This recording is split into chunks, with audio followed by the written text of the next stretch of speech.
I'm hearing it now.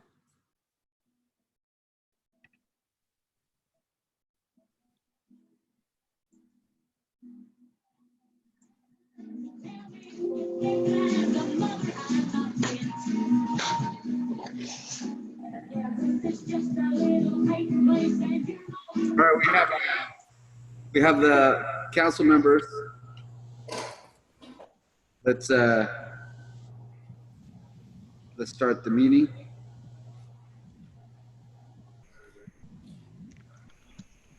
Staff, are we ready?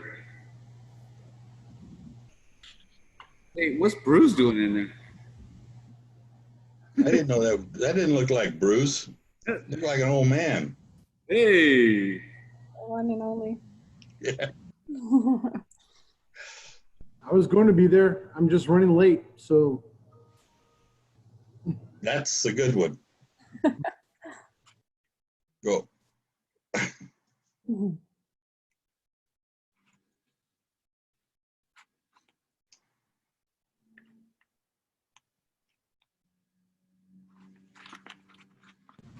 Okay, let's get ready for the meeting.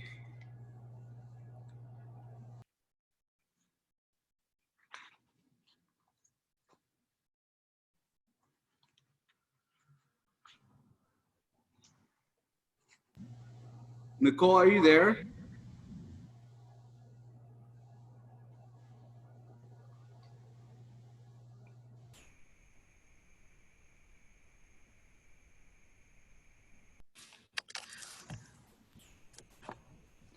Okay, yes.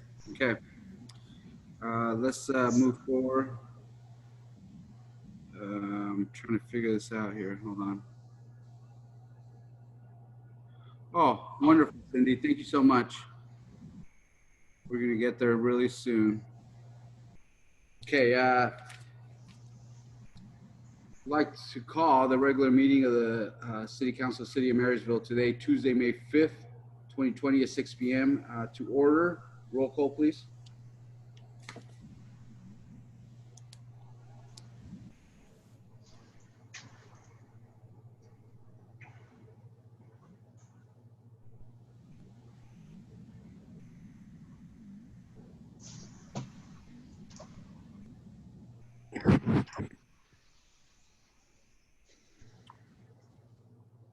I'm here.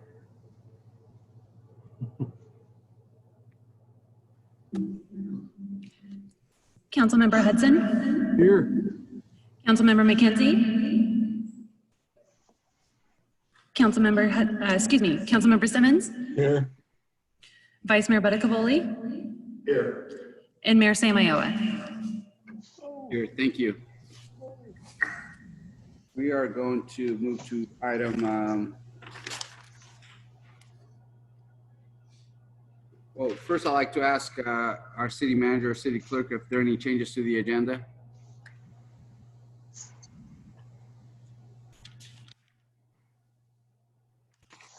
You know, let me stop there. I'm sorry. I did put the flags for a reason, so we can do our Pledge of Allegiance. So I'd like to ask everyone to please remove your hat. And, oh, thank you. There's our flag. If you could join me on a Pledge of Allegiance. Ready, pledge. I pledge Allegiance to the flag of the United States of America and to the republic for which it stands, one nation, under God, indivisible, with liberty and justice for all. Thank you. Well, that was nice. Thank you, Nicole. Let's go to any changes to the agenda, Ms. Brown, or Yes, Mayor. So item number 8 got moved from the discussion calendar to the closed session calendar tonight.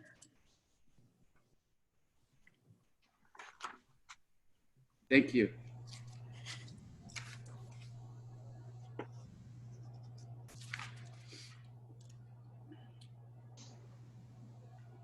This is to a city attorney. Are there any closed session items to report it on?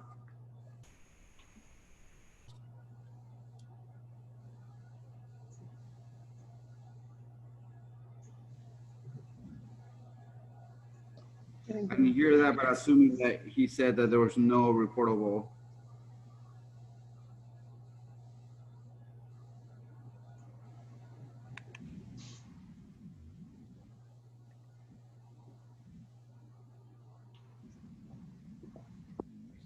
Still can't hear you.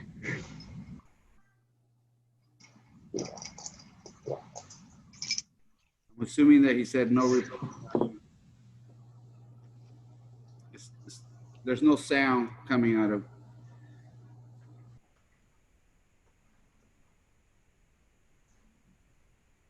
Oh, in the chat, he said, yes, no reportable action.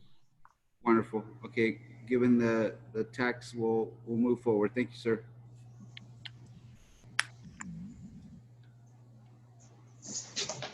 We have 3 presentations. I'm going to pull them up right now.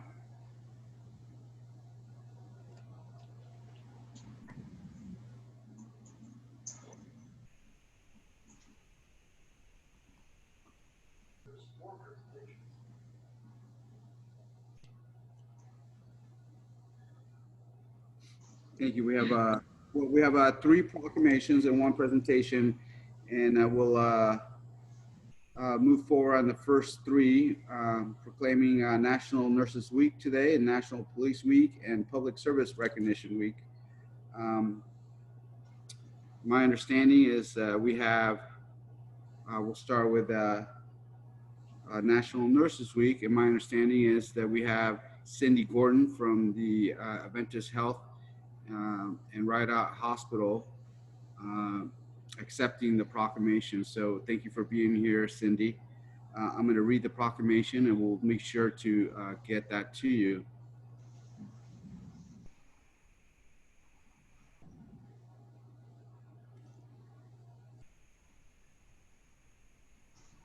I have another thing here. We'd like to proclaim and declare the week of May 6th through the 12th of 2020 as National Nurses Week in the city of Marysville, where the nearly 3.1 million nurses in the United States comprise our nation's largest healthcare professions, and whereas the depth and breadth of the nursing profession meets the difference and emerging healthcare needs of the American population in a wide range of settings. And whereas nursing has been demonstrated to be an indispensable component in the safety and quality of care of all patients. And whereas greater number of qualified nurses will be needed in the future to meet the increasingly complex needs of healthcare consumers in our community. And whereas the cost, effective, safe, and quality healthcare services provided by nurses will be an ever more important component of the U.S. healthcare delivery system in the future. And the American Nurses Association has declared the week of May 6th through the 12th, 2020 as National Nurses Week. Now therefore, be it resolved that I, Mayor Ricky Samayo, and the City Council of the City of Marysville do hereby proclaim May 6th through the 12th, 2020 as National Nurses Week in the City of Marysville. The City Council asks all of our residents to join us and honor the many nurses who care for all of us, not only during National Nurses Week, but at every opportunity throughout the year. Thank you. And Cindy, is there something you'd like to say? We would love to hear from you.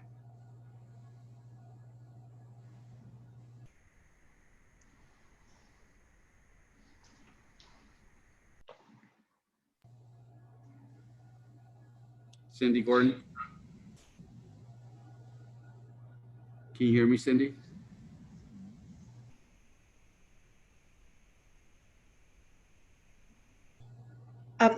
This is Deborah Mensch. I think Cindy is on the call. Okay. You may be muted. Let's see. Can you hear me now? Yes, thank you, Cindy. Great. This is technology at its finest, right? Absolutely. Yes. On behalf of the 869 nurses on the Adventist Health and Rite Out campus, We thank you for your support. The community has just been amazing during this pandemic, and we could not be we wouldn't be able to do the work we do without that kind of support, especially during these times. So well, thank you very much for that, and it's our pleasure to serve our community. Thank you so much. We're pretty blessed to have all of you here and have the hospital and its leadership to help us and through this, hopefully something that's going to end sometime soon. But we know that you'll be there at any other crisis coming. So thank you so much. You're welcome. So let's move to the next one, another set of heroes. Got a lot of technology in front of me. We also, Chief Sachs, if you can accept on behalf of our police department during National Police Week. The city of Marysville also declares the week of May 10th, 16th through 2020 as National Police Week in the city of Marysville. Whereas in 1962, President John F. Kennedy proclaimed May 15th as National Peace Officers Day in the calendar week in which May 15th fall as National Police Week. And whereas the members of the police department of the city of Marysville play an important role in preserving the rights and freedoms of its citizens of our community. And whereas it is important that all citizens know and understand the sacrifices, duties, and responsibilities of their police department. And the members of our department recognize their duty to serve the people by safeguarding life and property, protecting them against violence or disorder, and protecting the innocent against deception and the weak against oppression or intimidation. The city of Marysville urges citizens to join in commemorating law enforcement officers, past and present, who by their faithful and loyal devotion to their communities have established for themselves the rights and security of all citizens. Now therefore be it resolved that I, Mayor Ricky Samayo, and the City Council of the City of Marysville do hereby proclaim May 10th through the 16th, 2020 as National Police Week in the City of Marysville. Thank you to all. Chief Sachs, would you like to say a few words?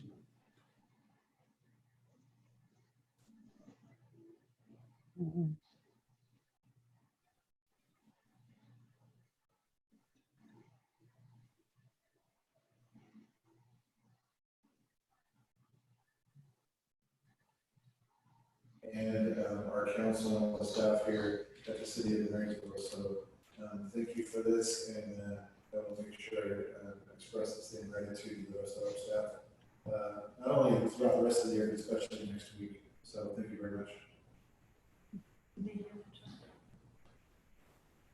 Thank you, sir. It's kind of a leg up over here, yes. Well, during this pandemic, we also have another set of heroes that sometimes we get kind of not noticed because they really don't like the highlight. And those are our public service folks. I'm not sure if we have Robert Bendorf or Steve Miller on the call. We do not. I'll be accepting on their behalf, Mayor. Very good, thank you. Well, I can tell you during this pandemic and during this crisis, the folks, our city managers, our county administrators have done a tremendous job in coming together in our two counties to really be doing the day-to-day things, but also dealing with this crisis that we're dealing with, and they've done a great job, so we appreciate your efforts. Given that we're declaring the week of May 3rd through the 9th Public Service Recognition Week, and I'd like to read the proclamation. And thank you for accepting the proclamation, Ms. Brown. In honor of the millions of public servants of all levels of government, whereas Americans are served every single day by public servants at the federal, state, and local government levels, and we express our gratitude for their dedication to mission, service, and stewardship. And whereas they keep our nation operating and frequently without a claim, and whereas public servants take not only JAWS, but oath to uphold and defend both federal and state constitutions. And many public servants, including military personnel, police officers, firefighters, border patrol officers, embassy employees, healthcare professionals, and others risk their lives each day in the service to the people of the United States and around the world.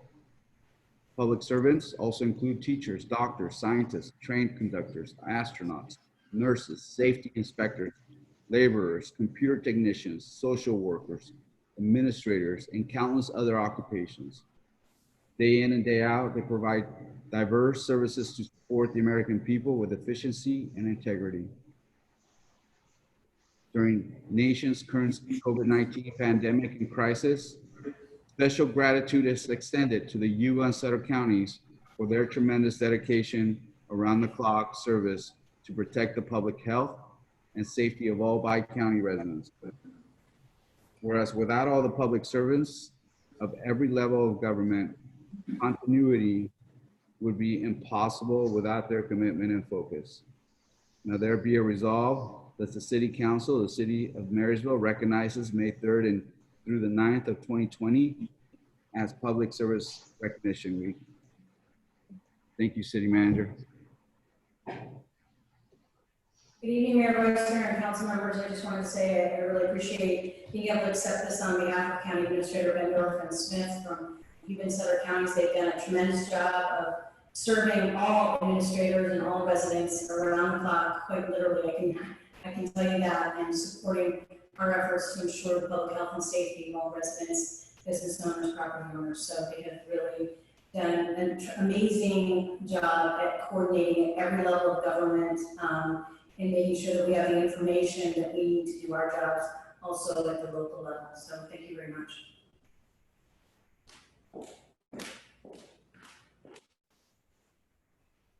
Thank you. So now we have item D on presentations, disposition strategy for the city's former redevelopment agency, also known as RDA properties. Mr. Wright.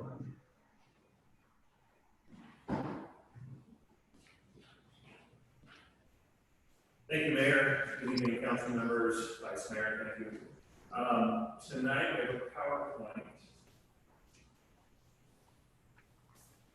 The purpose of this presentation tonight is to keep our policymakers involved in some of the activities that staff has been working on. Some of these properties we'll be discussing tonight are very important economic pieces to the patchwork that is our downtown area and our economic recovery that's to come in the future, especially post-COVID-19.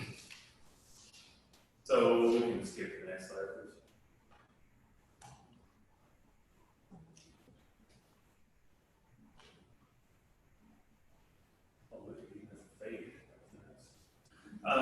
So how did we get here?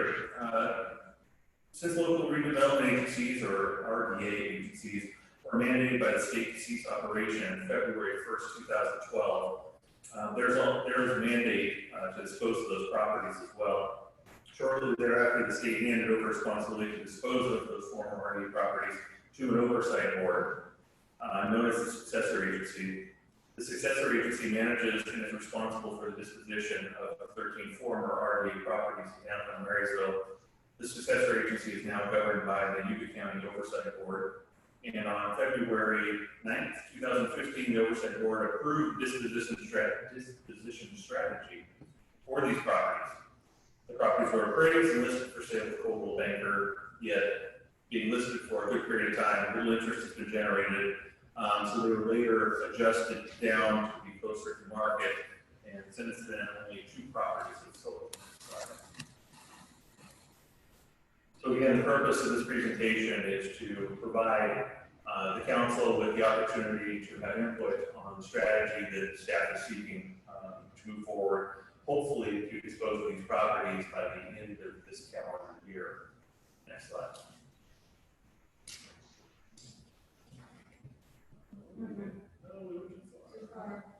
That's all right.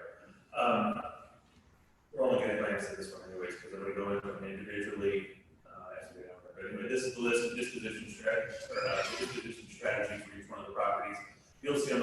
side, some of the numbers, which those numbers were put forward by Caldwell Banker, is we used some of the marketing materials, we didn't change much. So that's why we kept those numbers. Some of them are lumped together. You'll see 2 and 3, 4 and 5, because it makes sense to have those properties as one piece or one transaction. So next slide.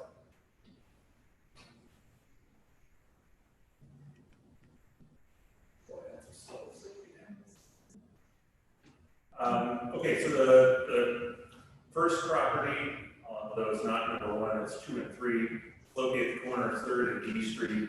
Currently, staff is looking at residential or multifamily mixed-use type of scenario there, or the possibility of a franchise or fast food restaurant, or public park. It doesn't make sense to have an operation there that would not add to the value of our downtown, then maybe the park is the best strategy for that. So how we plan on moving forward with that is to seek out developers for potential development on the site with a private sale, or if that doesn't work, possibly sending out a request for proposals.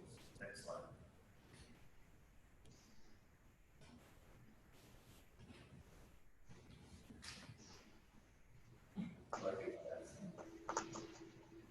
As it warms up there, we're going to be coming focused with number 4 and number 5 there.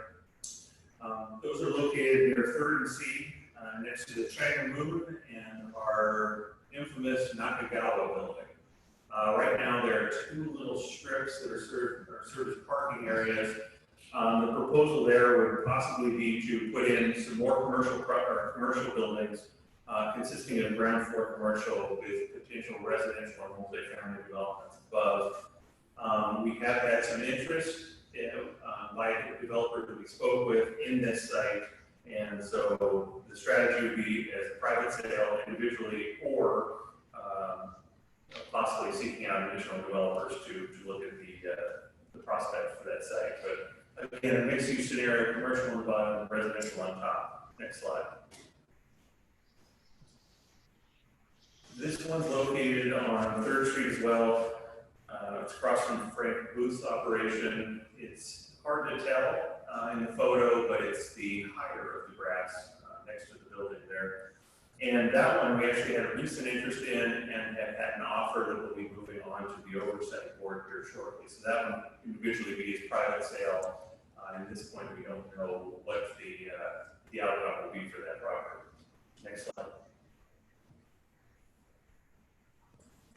So this one will be number 8, number 13, also known as the garden property. The community garden currently sits on there. There's also a building that is slowly imploding on itself. At this point, we're looking to potential residential development. It's in a nice part of the downtown area, but as far as it's a little bit outside of the commercial node of the downtown strip of D Street or 1st Street. So this would make most sense to do some high-density residential development, 0 lot line properties, and so forth. So we are also in the process of discussing this with local developers. So next slide. 9 and 10. This is actually right on 2nd Street, across from, or actually part of the Frank and Booth facility.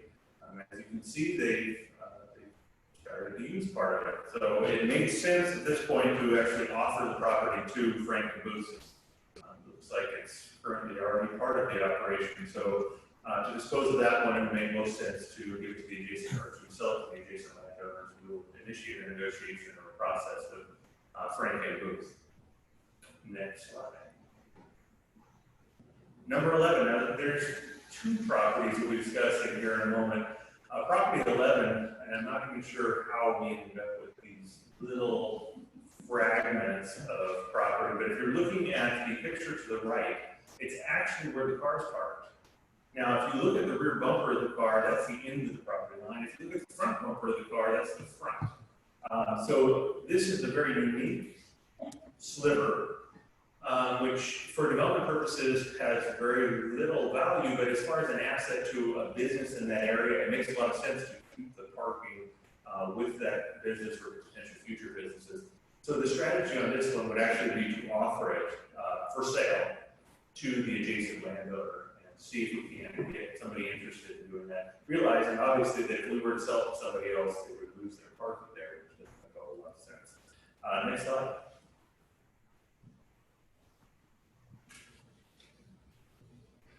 And yet another fun little piece. It is right against the levee. It's kind of sandwiched between a building and a little right-of-way area there.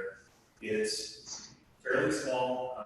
Again, it's currently used as the driveway access, both for our house over there and for a lot of the commercial properties in this area.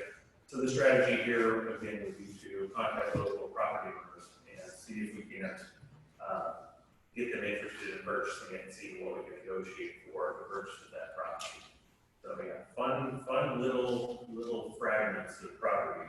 And so that's the last of the remaining 11 properties. I know we said that originally we had 13, but 2 did sell. And so we're down to the last 11. And following state guidelines, we plan on disposing of these things again fairly vigorously to get them done by the end of the year. So staff recommends that the council, any input, allow us to move forward with the disposition strategy and move this proposal on with obviously some more connected offers from developers and from local property owners to the oversight board for complete disposition. Any questions, Mayor, council members? Thank you for that presentation. Questions from the board? Through the chair, I like option number 1 that was presented. I don't necessarily think we need to just sell this to anybody comes up with a bid, as long as it has a little bit of direction where we want to go with the city. I like that one.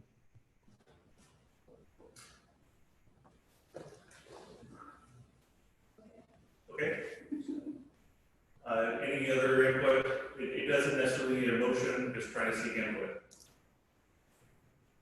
I'm sorry, we need a motion or we do not need a motion? We don't, it's just a presentation. We're making sure that we are aligned with our policymakers' wishes. Okay, to the chair.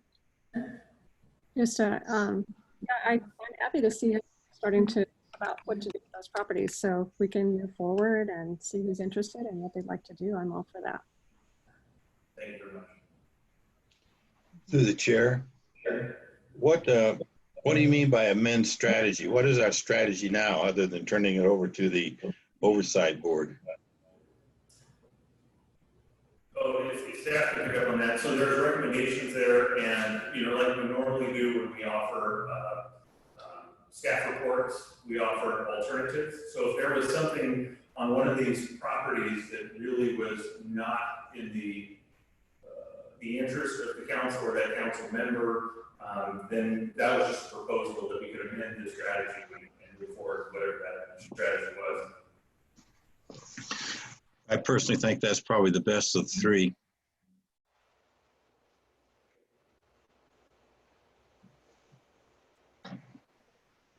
I see there's public member who wants to say, I'm going to allow him to say something after questions from the council. So if there are any further questions from the council, Vice Mayor Barcoboli, is there anything you'd like to add? No, I'm fine with this. To continue, right, John?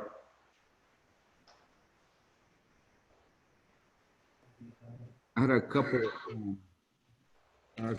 thoughts. There is an alley right next to the cigar box where in the brick that are RDA properties. Are those being also considered for this kind of plan to move forward on it, or are those kind of limited to how they're being defined by the state?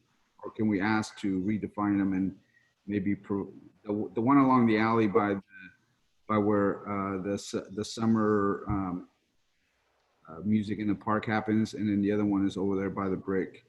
Are those being treated a little bit different, and you don't see opportunities for development? Those are both city-owned properties, so they're not RDA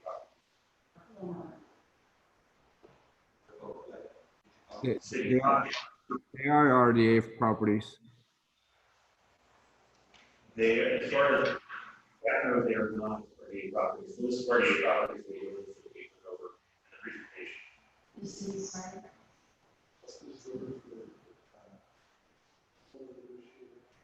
I'm sorry, I could not hear what you were saying there, Jonathan. What was that about those properties?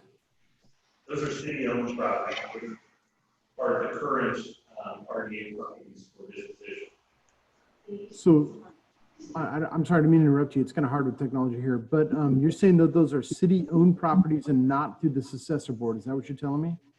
Those are currently city-owned properties, not part of the successor board. However, the information I'm receiving is that they were previous RDA properties. Ah, okay.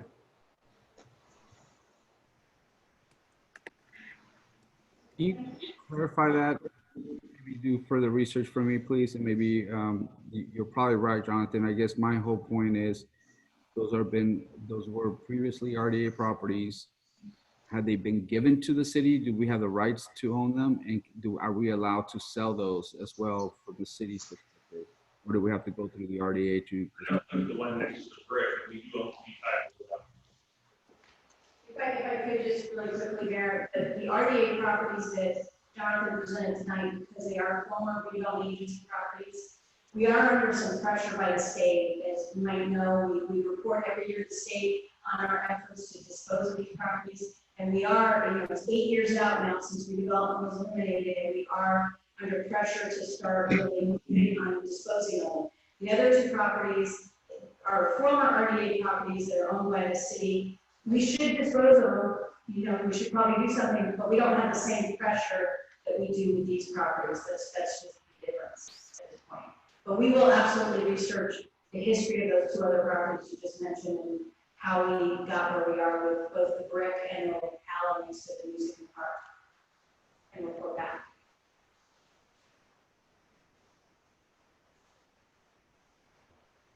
I guess the point I'm trying to make is that it seems to me that my understanding, can you hear me? Yes.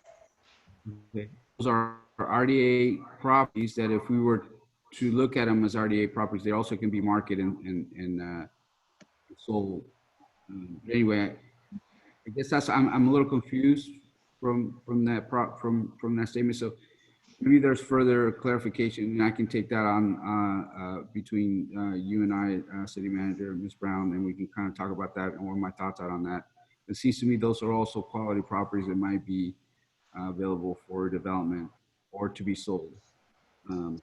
But aside from that, the other thing that I thought was a good idea was to look at those properties as ways to mitigate some parking needs if we start asking folks, if we want people to start, if we start changing our code to allowing housing to happen above some of these commercial properties in the city of Marysville within, D Street or other things that we're asking them to commit 2 parkings per unit or something.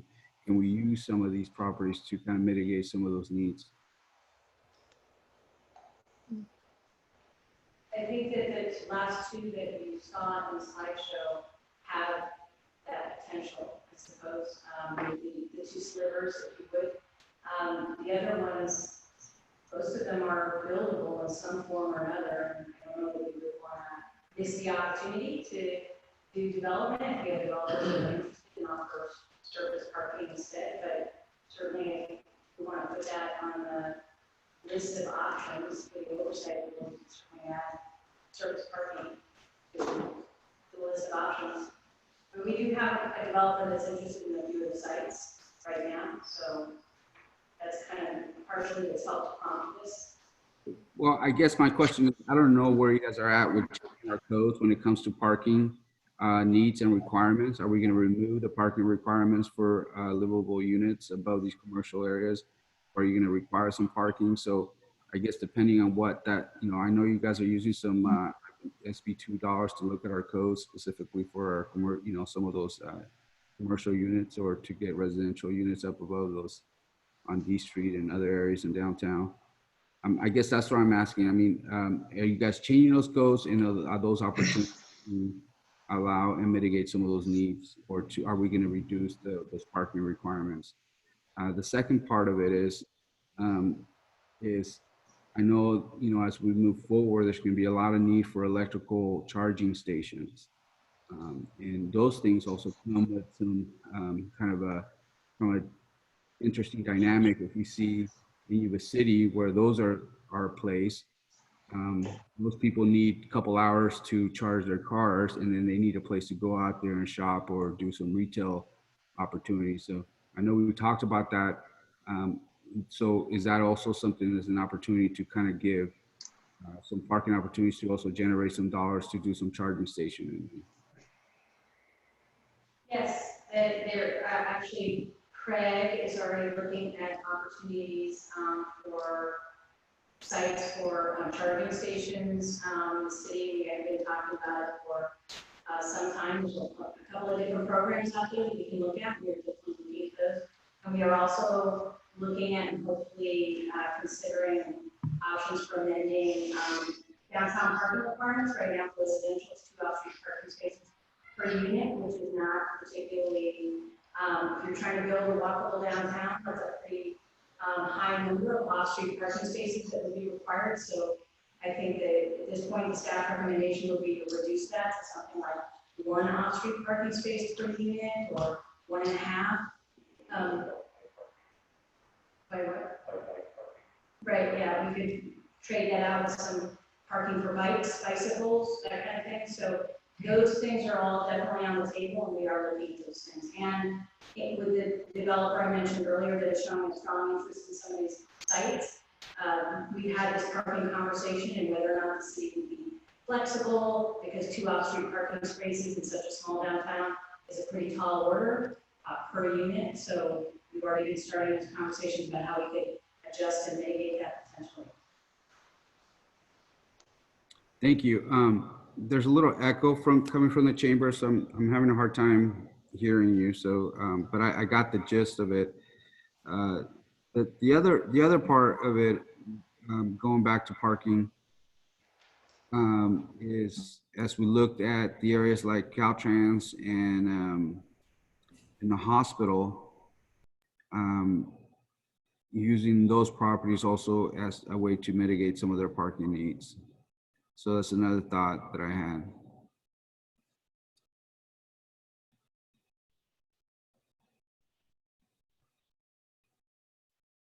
You don't have to answer. That's just some thoughts if you were looking for input. Could you actually repeat that? We had a hard time hearing you here, actually. That some of those parking properties could also be used to mitigate some of the parking needs from the Caltrans and the hospital areas. Right, okay, well, that's definitely something we can look into. Maybe the hospital or Caltrans are interested in purchasing those areas or per space to mitigate some of their issues. That's a good point. We'll talk to them about it. To the chair. Go ahead. I think we want to be careful on even that idea, because that's going to be a one-time income for the city of the sale of the property, where if we can get a development on it, which is what I would rather see and would be my #1 priority, then we're going to have a continuous, either if it's a retail space, a sales tax and property tax, or even if it's a living quarters, we're going to have a higher rate of property tax on it, rather than a parking lot, which is going to be, like I said, a one-time sale price, and then probably a very low property tax, I'm guessing, if it's just a bare parking lot. So I think we want to be careful on what where we let those go and for what purpose, to, so we take the biggest advantage of it. Agreed. Well, you make a great point, and I think if there's a priority chart or matrix or something that we can say, hey, if someone wants to create a retail space in those areas, then that's first. But given that we haven't seen, I'm not sure what some of the proposals are being made to you, Jonathan, but I mean, I guess I think I agree that if we can generate additional sales tax dollars from those properties, I mean, that's probably, #1. But 2, in my mind, we need to ensure that we can accommodate some additional housing in our area to support, we're pretty limited in our housing stock. And if we can create housing opportunities for professionals at Caltrans or at the hospital or some other professions that want to live in downtown, And part of the reason why they're not building those housing units is because of our parking requirements or not having the space for it. I mean, that's another area that we can get more people in downtown.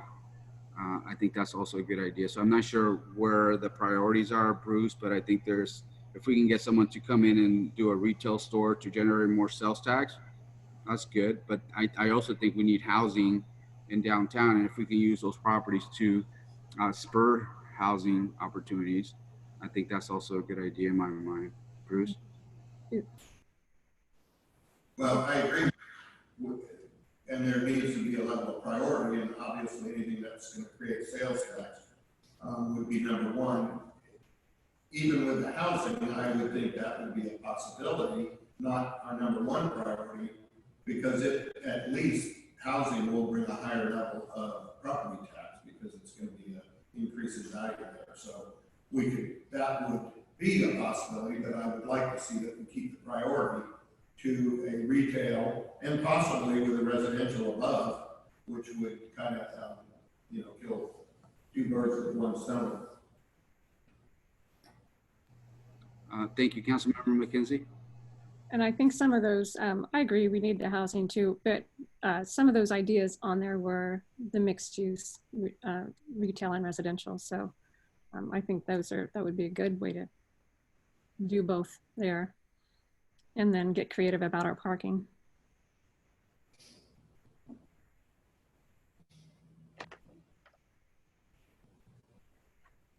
Any other comments from council members?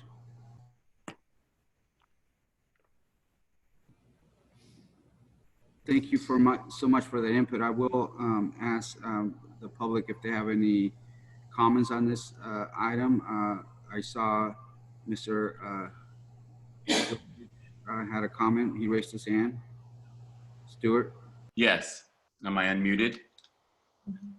Hi. So I've written some notes and submitted them to you, but I suggest you move forward with the city staff's presentation today. RDA 2 and 3 should be residential mixed use. RDA 4 and 5, yes. 7, we should not do a to be determined. We should definitely suggest residential mixed use. 8 and 13, yes, residential. 9 and 10, yes. 11, I suggest keeping parking until further notice, and that could be a charging station opportunity. And then 12, keep parking until further notice. Yes, that's what I would recommend. Thank you. Well, thank you, sir. I think, Jonathan, what I heard, and including our public members, is move forward and try to get us some great deals. I think mixed use seems to make a lot of sense because we can do both the retail and housing. If those aren't available, then possibly retail. But in my mind, housing seems to make a lot of sense. And if some of these things can support generating revenue through charging stations, I think that's a good idea. Or looking at ways that we can mitigate some of these parking needs through our code system to support and spur some of the housing investments that there may be out there. I think I summarized most of it.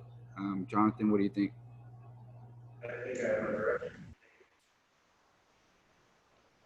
To the chair, I have one question. Is it, what's the status of 9 and 10 with food? We would have to approach.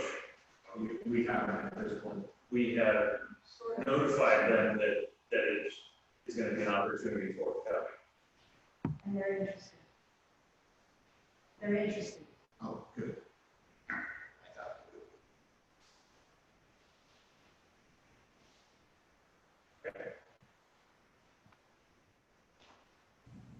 I didn't get, sorry, but it's okay. Thank you so much. And thank you for the presentation, Jonathan.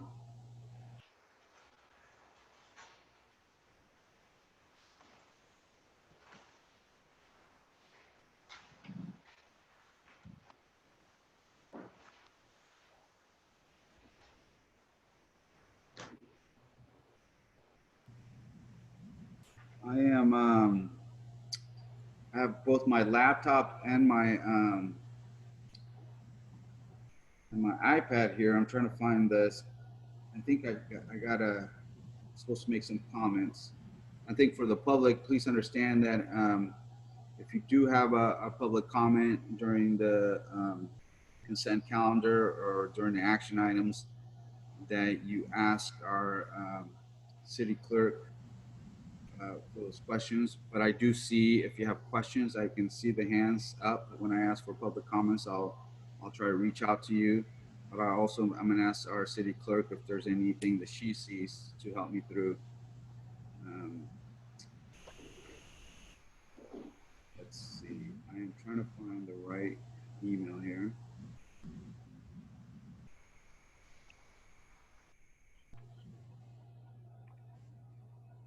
Or comments or raised hands. No problem. Comment.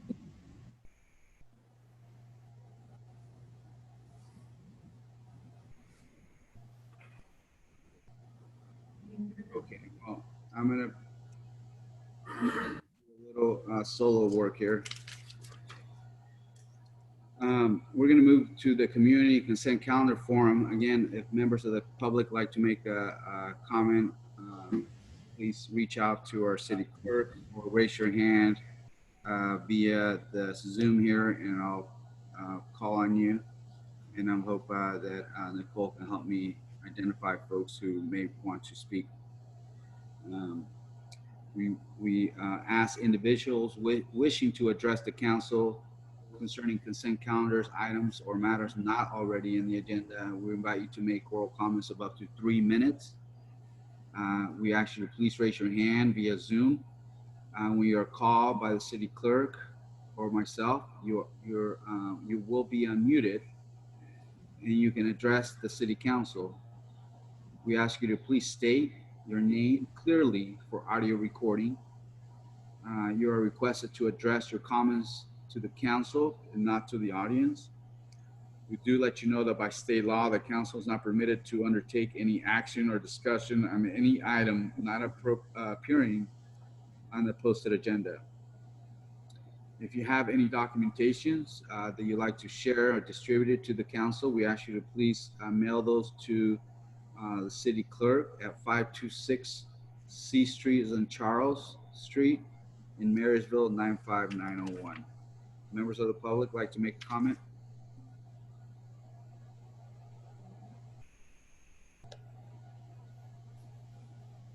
I see nothing at this time, Mayor.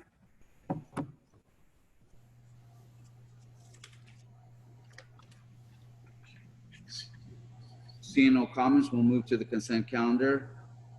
All matters on a consent calendar are considered routine and therefore approved by one motion unless a council member or the city manager first requests that a matter be removed from the consent calendar for separate discussion or in action. What's the will of the council? Make a motion to approve. Second. I'd like to ask a question before we move forward. Go ahead, Vice Mayor. I think this is, you and I already talking about the extension on the leave. Are we looking at extending that as the city manager and I have discussed the possibility of whatever the delay was to not be able to use it, meaning if we've been through 3 months here that it wasn't able to be used, that we would then just extend it that particular amount of time. Is that what you're looking at, or are we looking at something different at this point? The proposal is that once the governor lifts the ban on non-essential travel, since we don't know when that'll be, it would be 4 months from that date, would be the extension. 4 months. It's a little over like 3.5 months that we're losing, so that was the proposal. If the council wishes to reduce it. That's what I wanted to be sure. But there's no concrete date because I don't know when the governor is going to lift the ban on non-essential travel. Okay, thank you. Thank you for that question. That was for item 3 specifically, right, sir? Yes, it was. So what's the will of the council? Vice Mayor, would you like to make a motion? to approve the consent calendar items? Yes, please. Number 3. Motion by Vice Mayor, second by Councilmember Brad Hudson. Any further discussion? Seeing none, all those in favor say aye. Oh, I'm sorry, we'll do a roll call. Roll call, please. Councilmember Hudson, Yes. Councilmember McKenzie. Aye. Councilmember Simmons, Aye. Vice Mayor Buckaboli, Aye. and Mayor Samayoa. Aye.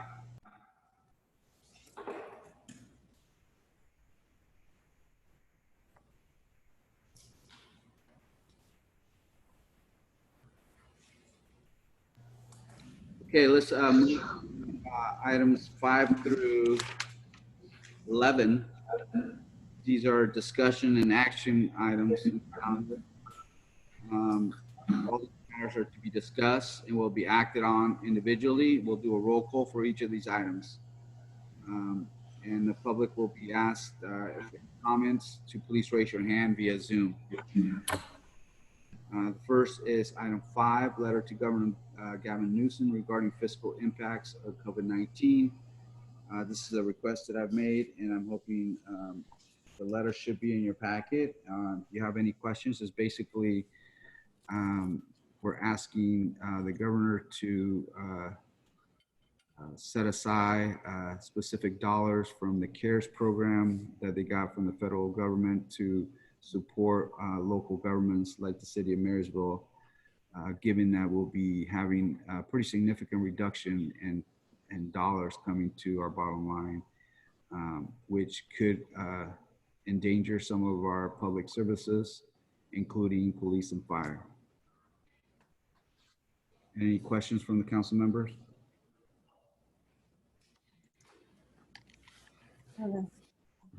Comment, not how are we, if there were to be funds, I guess we don't really know really whether we would get them or not. And honestly, I'm not very encouraged that there would be any funding coming our way because of what I've heard already about the surplus that we don't have anymore in California and moving quickly toward a big deficit already. So I'm not very confident that we'd be getting this. And honestly, I feel like the league should be pushing for opening up rather than giving more funding. But no, we can try it, I guess. But I don't think giving more money is the answer. I think letting us go to work. That's my opinion, but I think, yeah, we might as well send a letter if he'll consider doing that. Thank you. Any further comments?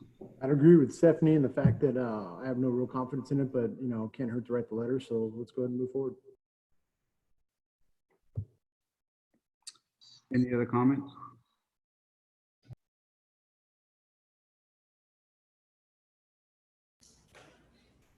Seeing none, again, yeah, this is something that the League of Cities is asking cities to support their advocacy efforts. They've been, this League of Cities, as we know, they've been on the forefront, not only at the state level, but at the federal level to ensure that the cities are being looked at the local level for some support. Again, this is to support in many ways to support our firefighters, our public workforce, our police department. Because if this continues, it's not a sustainable system that we have right now to be able to support all those programs. So I think the ask from the League of Cities is to let's make sure that they make sure that we're making enough noise to assure that our police, fire, and public works folks and everyone else in our city are being accounted for all the good work that they're doing in our community, and they want to lose that. I'd like to entertain a motion to move forward on this item. Take a motion. Second. Motion by Hudson, second by Vice Mayor. Any comments from the public?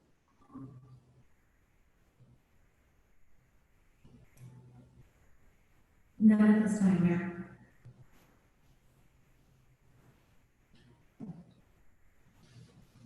Thank you. That roll call, please. Councilmember Hudson, Aye. Councilmember McKenzie, Aye. Councilmember Simmons, Aye. Vice Mayor Buckaboli, Aye. and Mayor Samayoa. Aye. Thank you, everyone. Can I ask a question or comment? If we, if these monies come to us, I think we should look at any possible stipulations of receiving them before we agree to receive them if they come. So just a comment for the future. Thank you. Let's move to item 6. Item 6 is Marysville High School Senior Graduation Banner Project. The recommendation is to pass a motion supporting the facilitation of the Marysville High School Senior Graduation Banner Project and authorize the city to 1, act as a project fiscal sponsor in administering the donations to the project. 2, donate $500 for the project contingency costs. And be responsible for mounting and removing all banners on city street poles. This request comes from both Vice Mayor Buttacaroli and myself. And basically, I think it started from some of the parents from Marysville High School graduating class of 2020.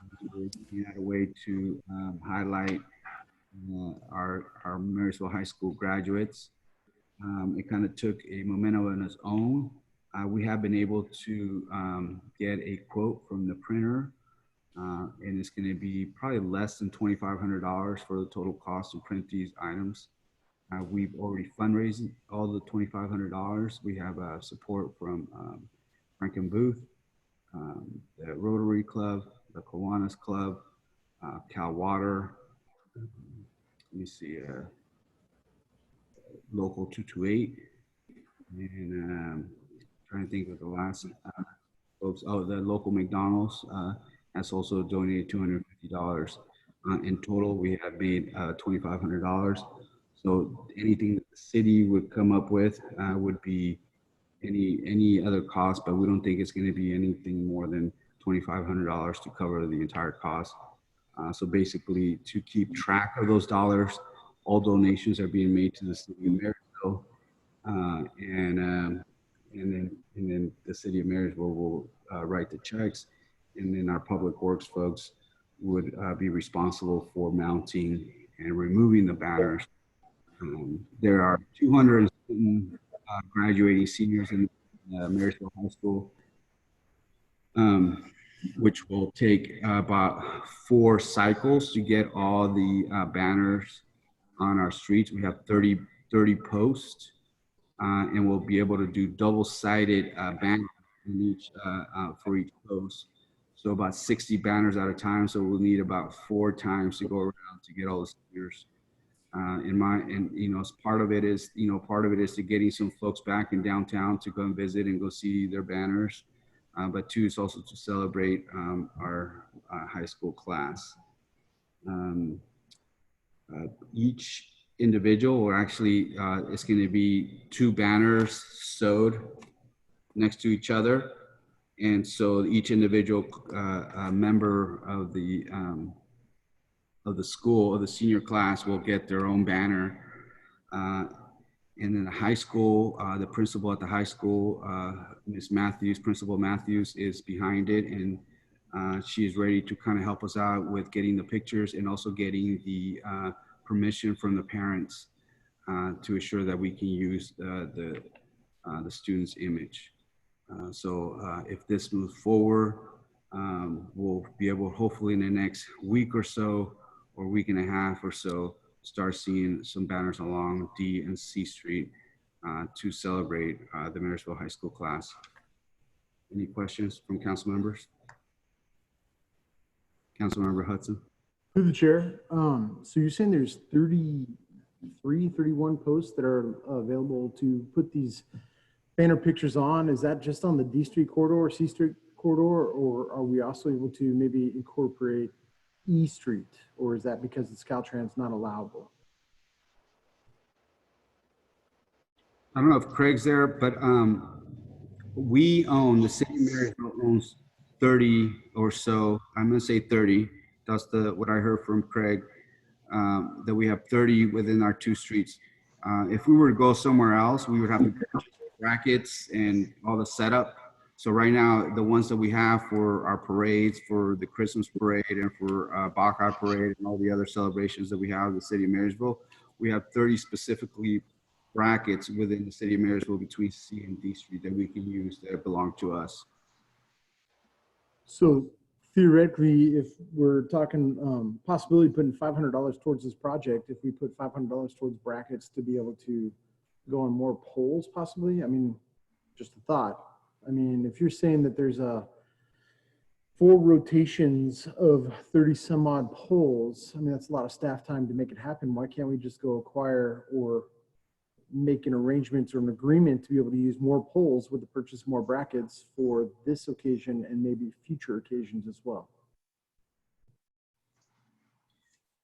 Well, I can tell you that we've tried to get banners along East Street or the state highways, and Caltrans has said no. I think 5th Street might be another one over there by the hospital. But I think their sizes are a little bit different. These are specific, the price that we got were specifically for those 30 along C and D Street. Does staff got any input on this?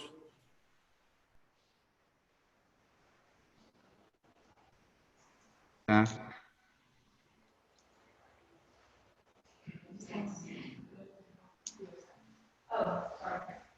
Yes, Mayor, Council, Craig and I were just talking about it. We have 30 poles, mostly on D Street, and a few that are on some of the side streets adjacent to D. They are a set size already, and so trying to keep the cost down, we're focusing on that because those are the only ones that we have currently.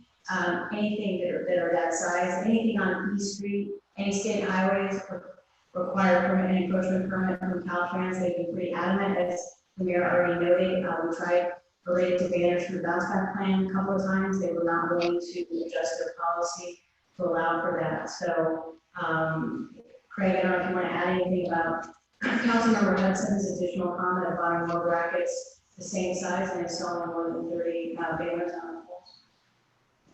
Mayor and council, we've actually already priced the sets. They're about $70 a set.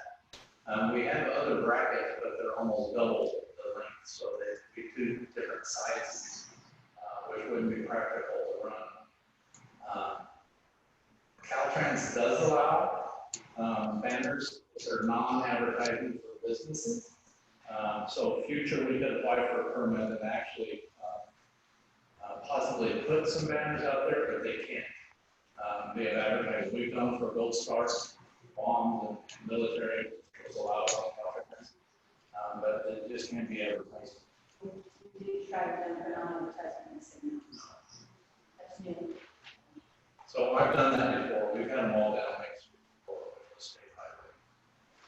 You guys figure that one out for Caltrans, but It's not going to happen overnight. That would take a process and applying for a permit and obviously applying for any requirements. So for future, we can look at that. Right now we have 30 that are the size that I noted a couple weeks ago.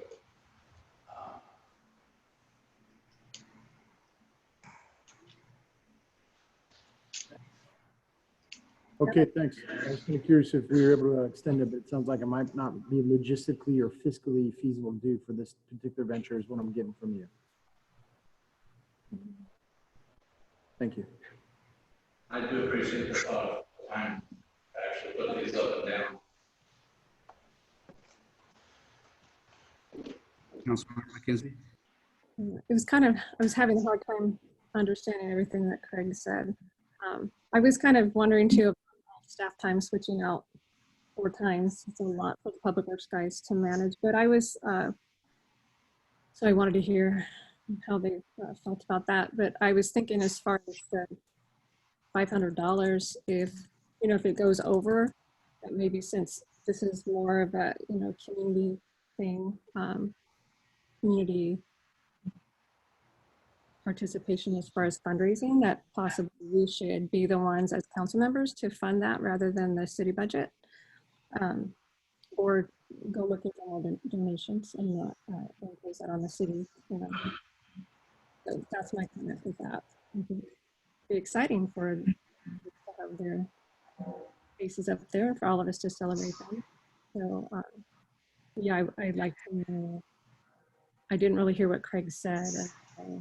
He felt about that, about the time and the other things that they need to do. Although I would totally want to support doing it. I wondered if we can, if there's volunteers that can help accomplish that part of it, or if it's because it's city thing that only our staff can do it. So through the chair, just to confirm what you're saying, Stephanie, is you're possibly requesting that the council members pay personally for the project instead of through the city budget? Yeah. Is that what you're suggesting? So I mean, is there a number on there, or is there a, I mean, well, that doesn't currently have a business, but I'm kind of curious where we're going with this number, because I like the idea. I'm just not so sure that it'd be feasible for all of us. right. So even going out for more donations, I don't know if we've exhausted the possibilities of service groups that might want to contribute that, or even the grad night committee. They might have already been collecting funds for a grad night that I don't know if they're having this year. And you guys might have already asked those questions. And so I don't know if you've exhausted the possible fundraising opportunities. I know that's a lot maybe for us, but at the same time, I'm not sure if that we should ask it out of the city budget either. Yeah. So those are my thoughts about that. But have you guys, Ricky, have you exhausted? I can interrupt you for a second. We can barely hear your voice. When you speak up, we can hear you, but otherwise, we're barely catching what you're saying. Okay, I'm trying my phone here. Is that a little better? Is that a little better at all? Okay. My The mic so we can hear you. Okay, so I was wondering, my comments were thinking about there's possible, instead of charging any excess to the city as far as dollars, that we might continue to look for somebody else to donate that money. Maybe we would contribute as individuals as well, instead of charging that to the city. And I was wondering about the possibility of volunteers as public works person and putting those up, so we wouldn't have to be using all of our public works personnel to accomplish the putting up the signs. Stephanie, I'm going to interrupt you again. I'm sorry. Your mic is just going in and out, and we're only catching about half of your words. So unfortunately, it's not just volume. It's for whatever reason, your microphone keeps going in and out. Okay, I don't know why. I need to, yes, I don't know. I'll try to be loud. Okay, so let's try it. You only have 3 times. Okay, we're trying to close. So I'm getting quicker at it each time, probably. So number one, I was in case there is an overrunning cost so that is coming out of the city. I would prefer to more donations from the community for that. Even the grad night committee, I don't know if they've already contributed, but that's number one. Number two is I'm wondering about volunteers. Can we have a volunteer as public works in putting up and taking so it doesn't encumber so much of our public works? I'm sorry again. We barely got anything that you said. I do believe that I'm gonna try to summarize this for let me know, Stephanie, if I heard you. One is about the dollars, whether there's additional folks who might be willing to be able to donate towards this endeavor. And I believe that it took me 4 hours to get to $2,500, so I know that I could get a lot more. So that's not the problem. My only reason to put this as $500 is as a way to show our members of our community, that we support them and we support our members of our high school and residents of the city of Marysville. And so it's just a way for us to see how can the city of Marysville highlight these individuals who unfortunately are not going to have the regular high school that we all had or that many of us had. And so that's why I did that. It wasn't not because we weren't able to fundraise. There's plenty of folks who want to give to this and are willing to give. It was just an opportunity for the city of Marysville to maybe step up and support our high school students and our families. The second question I believe that you asked is whether or not we can have volunteers to support some of our public works folks who are going to take their the time to do this. Again, in my mind, I've asked city staff to put, if this moves forward, that they would put together a schedule like anything else. And I hope that they'll be able to kind of set that up. And I don't know how long it takes to put a set of banners throughout the city, but I imagine a couple days at least to put those 30 banners or 30 sections. So that would be all calendar out, and we have the equipment. But I guess the question is, does it make sense to have volunteers putting those banners up? And I'll leave that to Craig. Craig, can you hear me?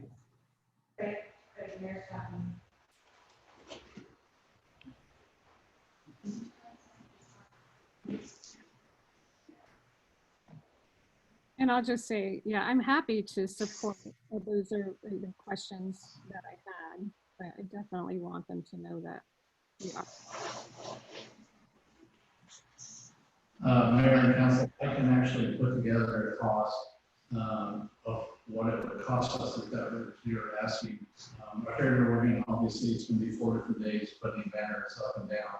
It's not probably how long it takes to slide it on. It's setting the truck up to go up and down, and the boom truck to do that. Oh, good.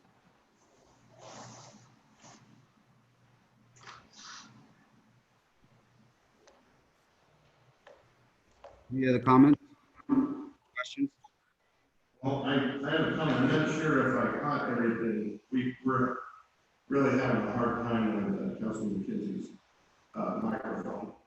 So I think that I understood, Mr. Mayor, what you said, that the concern, or there's some concern about the city putting up any overruns.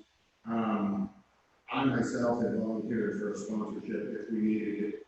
So I know myself and others have already said that they would donate if we needed it. On the side of the public works, I'm not sure exactly why we would need Craig to follow through and figure out what it's going to cost, because I think that's going to be our part of this project. Is the city can at least, I think, supply the labor to do this. We are doing this for the kids and for what they're missing out on. So I don't want to get too wrapped up in what it's going to cost the city and where we are with that. Let's just get the thing done. We're not having a dollar layout. We are going to have some manpower. But let's not get too caught up in these little details of where we're going to go with costs. And again, I'll make sure if that's at worst, I will cover $500 if we need to hold it cost. Can I comment again? If you can hear me, I think it's not my, it's probably my internet. I'm not sure if I can fix that, but no, I agree. I'm not trying to be negative or anything. I just wanted, to ask those questions. And no, I do definitely want to support our kids. So that's important to all of us.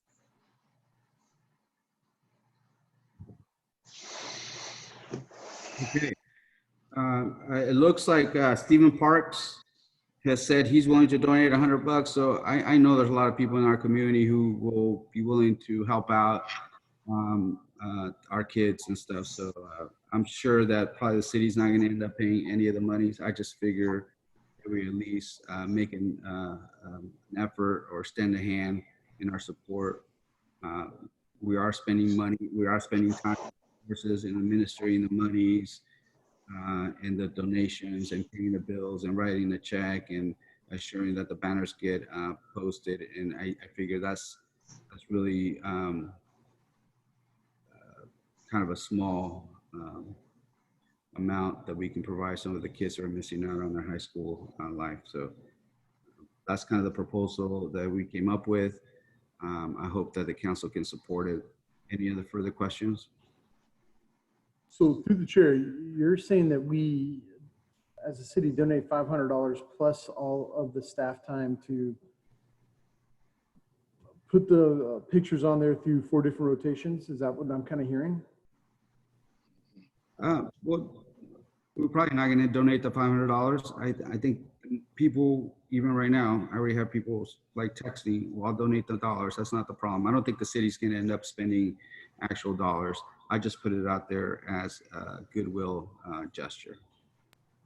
All right, thanks for the clarification. Because I mean, honestly, I would like to see us support this any way we can. Maybe not necessarily putting more money towards it, but staff time for sure, which is expensive as it is, and be able to support this program, because it is unfortunate that our high school youth 2020 is not able to do much. So the idea is a phenomenal idea. I would like to see us support it, even if it's not financially, at least with our staff and time, but time is sometimes more expensive than money. So I'd like to put a motion forward to be able to support this with our staff time solely, and see how we can help out from there. On the floor, any members of the public like to make a comment? I'll take a second on that if there's a second. Councilmember McKenzie makes a second on assuring that we do 1 and 2, which is the be the fiscal sponsor, and 3, I'm sorry, 1 and 3, and then being able to be responsible for the mounting. I'm assured that I can call on all of you to help us raise any other dollars that we may need for this. We've already raised $2,500, and I know that the community is ready to help us out with any other means. And I'm pretty sure it's not going to be more than $2,500 in total, and we already raised those. So that's a motion on the floor. In the city of Marysville, microphones be muted when no one is chambers speaking. That's a question for Tim, from Tim. Okay. Okay, saying that, there's a motion and a second. Any members of the public, Steve Parks, thank you for your willingness to meet at $100. Any other members of the public like to make a comment?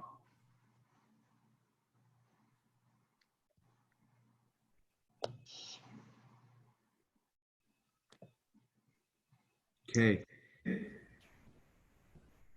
Seeing none, there's a motion and second to provide items 1 and 3 as presented on the agenda, which is to act as the project fiscal sponsor and also be responsible for mounting and removing all banners of the city street banner poles.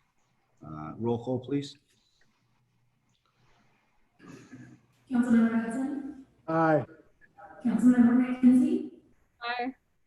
Councilmember Simmons? Aye. Vice Mayor Buckaboli? Aye. Mayor Santana? Aye, thank you.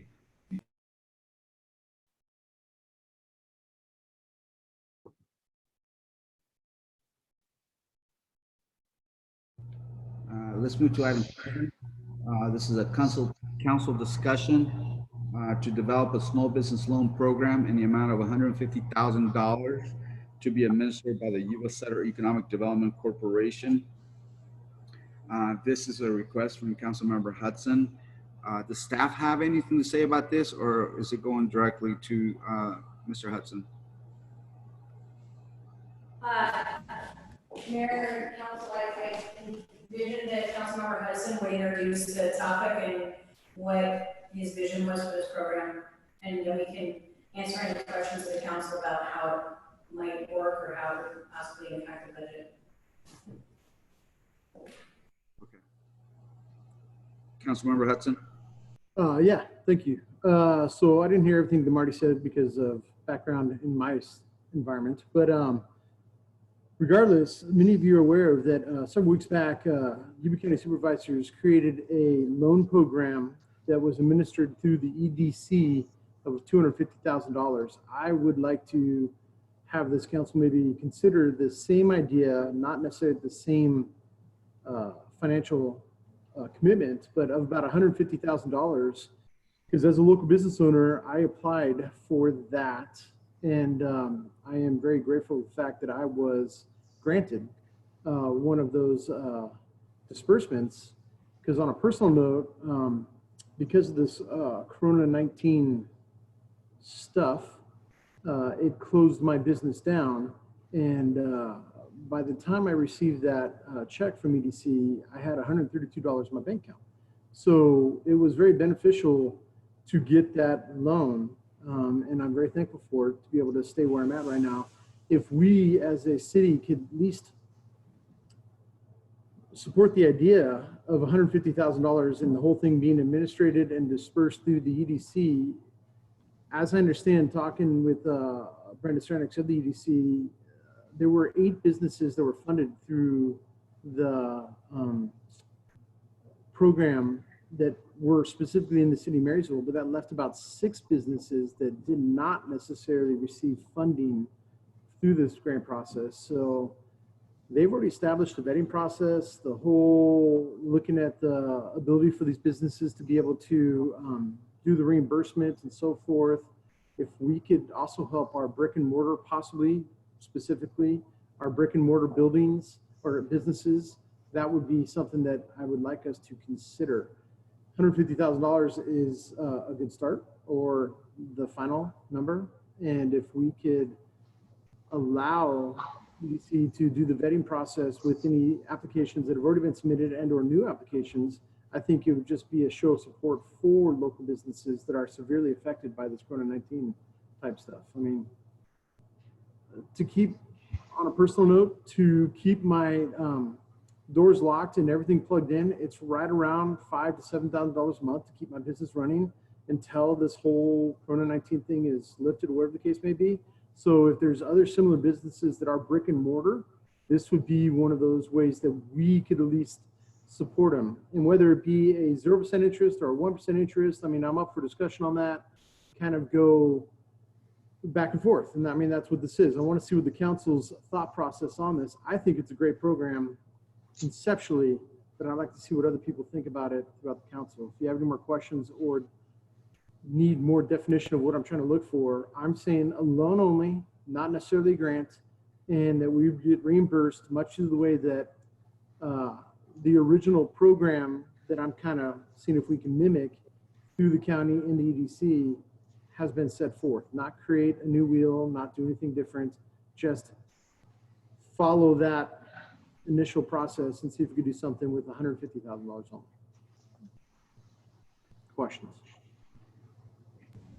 Questions? I have a comment. I did talk to Brenda and ask her, and she said that the loans are secure. So they have a whole process. That did not work out. Maybe I'll type it, but Brenda said the process, they have a whole process for determining eligibility and that the loans are secure. So it was a 3-year payback period. And so she felt like it would be, the city would most likely recover all the funds that were loaned in that. That's my comment. I was wondering, for staff about our budget. How would that look in our budget? So I did have a conversation with Marty on this, and without going too thorough in it, I did receive a number of $150,000, but if Marty or anybody on staff has more to input on that, I think that's a fine number for us to work with to be able to diversify. Like I say, even if it's just a $5,000 loan or $10,000 loan, depending on how many applicants we get through the EDC, something like that's better than nothing. Marty? Yes, thank you. So we've been doing a little bit of research on our end in terms of approaching, well, first of all, Jonathan's been researching the CARES amendment CDBG recent allocation in response to the COVID-19 pandemic and looking at how we could develop an application that would include a sort of a business loan type of program that would help be focused on small business and economic development. We're still crafting that application right now, and it has a multitude, several components to it, not only this component. So that's one thing that we're looking at to use federal CDBG funds for. Can you hear me okay? I feel like I'm echoing a lot. Yeah, okay. So the other thing is I've also been talking to the water agency to see if we could maybe get some support there for some similar program. In terms of looking at the general fund and how the budget is shaping up at this time, of course, the council knows there will be a presentation on May 19th. Will be the first presentation about the budget.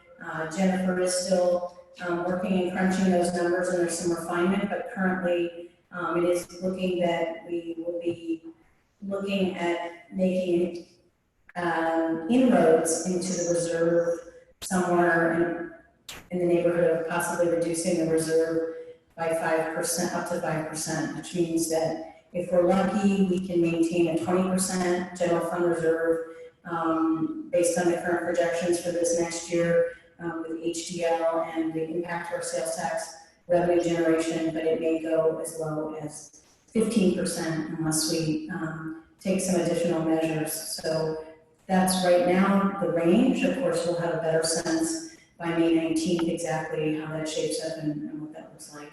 But these are a couple of other options of the CARES CDBG grant application, and then also, like I said, speaking with the water agency, I think the council knows they're very interested in economic development, and they're working on an economic development plan for the entire county. So I went to them to see if they might have some interest in partnering on some kind of program like this. So Marty, you said you've approached Yuba Water Agency as an idea for doing something as well, or in conjunction with what I'm suggesting? Really, I was hoping to replace using city general funds, actually. So it would be to do the program you're talking about, but instead of using city funds, using possibly water agency funds. And at this point, it's just a conversation. There has been no confirmation one way or the other. I'm still waiting for a response, and that's where we stand. And the idea with the CARES CDBG money was the same concept of using that grant application not as a supplement, but really to replace instead of using general fund money for a loan program. That was the thinking, especially in light of what I just said about the impact to the general fund reserve. Okay, so I mean, I get what you're saying. I fully am aware of the fact that we are going to be at some sort of deficit here in the next couple quarters, possibly, especially with what was shared at the last council meeting. With that being understood, I still feel as though it would be appropriate, whether it be through the Yuba Water Agency or CBDG or out of our reserve, to present a loan of a maximum of $150,000 to whatever parameters we set forth, and to have the EDC administrator, because I don't really want our staff to spend time on it. It just kind of, it's a project. And I don't think we need to load our staff up with any more projects. I just think it'd be a good faith towards our brick and mortar, or if some of you wanted to expand that to non-brick and mortar, as long as they're permitted businesses within the city and we create a number. I mean, vast and variable ideas. I mean, we can get complicated here. We could try and keep it, keep it simple and kind of go from there. I don't know. Discussion. Food for thought. Council members. If I could just add, Councilmember Hudson, we did speak to the EDC, and they very generously offered to administer any kind of program like this. So they have confirmed that they would be more than willing to help us out with that. Thank you. Appreciate that. Comment? Councilmember Singh. Thank you. I didn't want you to think I was asleep out here. A couple of meetings back, I think it was last meeting, we decided that we were going to steer the course and not make any commitments of financial obligations as far as hiring, loaning. But since this has been brought up, I don't know it's a good faith issue to loan money at an interest rate. I think what we need to be doing is thinking how we're going to provide public safety to this community. And $150,000 Could be 2 firemen, 1 policeman, could be all kinds of things. However, I think we put money in the county treasury, did we not, in the bank? We can loan money out, borrow money out of that, a low interest loan. I'm on the EDC board, so I know these are secured loans. They loan money all the time to businesses, and they pay back. However, I think that we have to be very careful to send a message to the people. We're saying, hey, we're cutting back, but yet we're going to put businesses $150,000 loans to them in a 3-year program. So I'd like to know more about it, and I'd like to know who's going to be and who would be the entrepreneurs. Are these people residents of Marysville, or are they taking the money and going someplace else? Even though it is a loan for their business, that could be part of the issue. The money doesn't stay here. So I just have some reservations about it, and I don't want to be negative. I say I support the businesses, but we need to do it a different way. $150,000 for us is a lot of money right now, and I think it's going to be even more in 6 months from now to a year. So I'll leave it at that. I like to see some more investigation as to what the opportunities are through the county bank, through whatever the case may be. Or maybe we could secure a loan from the bank for these businesses through $150,000 secured loan by us, where we don't have to put any money out. So, through the chair, if I may. Well, I'm not finished, please. I'm sorry. So I think that we need to be very careful the message we're sending to the public. And now I yield. Thank you. Through the chair, I wasn't saying loans of $150,000. I was saying a cap of $150,000 to maybe be dispersed with denominations to multiple businesses, but as long as they're vetted, that they're not going to go belly up here inside of 6 months to a year. And whether we do it at 0% or 1%, or whether we do it out of our general fund or through the county bank or Yuba Water Agency, is no, I say all those are good options, but our local businesses could use our support in one way, shape, form, another, even if it only keeps them and the doors locked and everything plugged in for another month or two until COVID-19 has been lifted 100% for those businesses that are going to be opened up in phase 4? Follow up on my question, please. Yes. I didn't say that don't loan them $150,000. I was saying that the loan would be $150,000 money to be loaned. Okay. So that's not. I don't think there's any business would sign a note for $150,000 in the condition they're in right now. Agreed. So, but I just think we need to do a little thinking on this and see what the best benefit is to the city of Marysville. We're in a deficit right now. We're talking about $400,000 shortfall in our budget, and we're going to loan $150,000 right out of the top, which we can't use because it's loaned out. So we need to think about that. What's the unanticipated consequences of doing this? It's a good gesture, and by golly, we need to help as much as we can. But the bank is getting broke. So I yield. Councilmember Sims, I want to clarify something. We are talking a loan program administered by Brenda Stranix's office, the development folks. So in my mind, this $150,000 is not an expenditure. In my mind, it's almost like a CD where it's not cash. We're putting an investment back into our community. If everyone pays back their loan with whatever interest we decide to do it, that, in the sense that the city of Marysville is investing back into our local businesses like a CD, like like if we were to buy a CD at a bank, and I think we do probably buy CDs right now. I'm not sure if all our cash is invested in just cash, or do we have some monies saved up somewhere else where we're earning some interest. I imagine so in the same way that we're putting money back in that savings account and we're earning maybe 0.5%. This is a way that we can save money by putting it back into our local businesses. At least this is what I see this proposal being. The opportunity for us to invest in our local businesses, to bet in our local businesses. And it's a 3-year program. So in a sense, it's a CD that we'd be selling out in the market back to our community.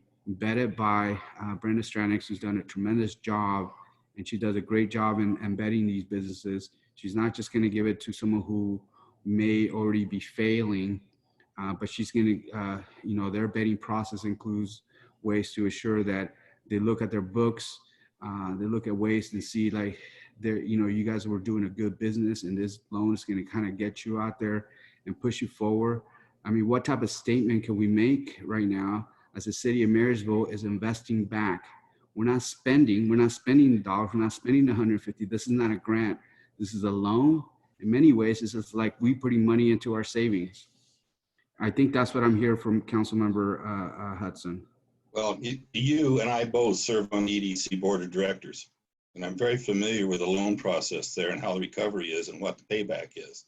But you can't tell me that we take $150,000 out of the general fund. That's not going to make an impact. That's money we don't have. Even though it's an interest-bearing note, it takes 3 years to pay it back. So I don't have a problem doing it. I just want to understand what it's about and how we're going to do it. Well, your point is we don't have them. Let me finish, Mayor, please. I would like to know what criteria it's going to be used, what the business is, how they're going to be vetted, and what interest rates will it bear. That's what I'm asking. I have no objections of doing it. I just want to make sure that the city is protected from failure on those notes as much as they possibly can, because there are failures. I know I see the budget every month, every 3 months I go to the meeting. Not that many, but there are. I think it's a good gesture, but it's a gesture that we can do. But he said there were 6 businesses that didn't get any funding at all. Is that not correct? That is correct. Oh, there's 6 businesses out there that didn't qualify for the notes. Now we're going to put up $150,000 and loan that money out. Think about it. So in answer to that, I have no idea whether they didn't qualify or not. I have no idea. Me neither. I'm just saying is that there are businesses out there that could use some help. And I totally agree.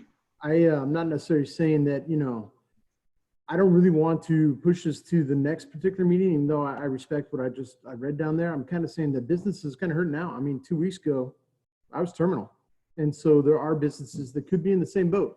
And I'm not trying to be emotional on because I'm very unemotional. I'm just being sympathetic to the situation. I think our staff can figure out the parameters with EDC to kind of mimic what was already done. Let's not reinvent the wheel. Let's just follow what was done by Yuba County Board of Supervisors and, go with that same criteria if it fits our limitations.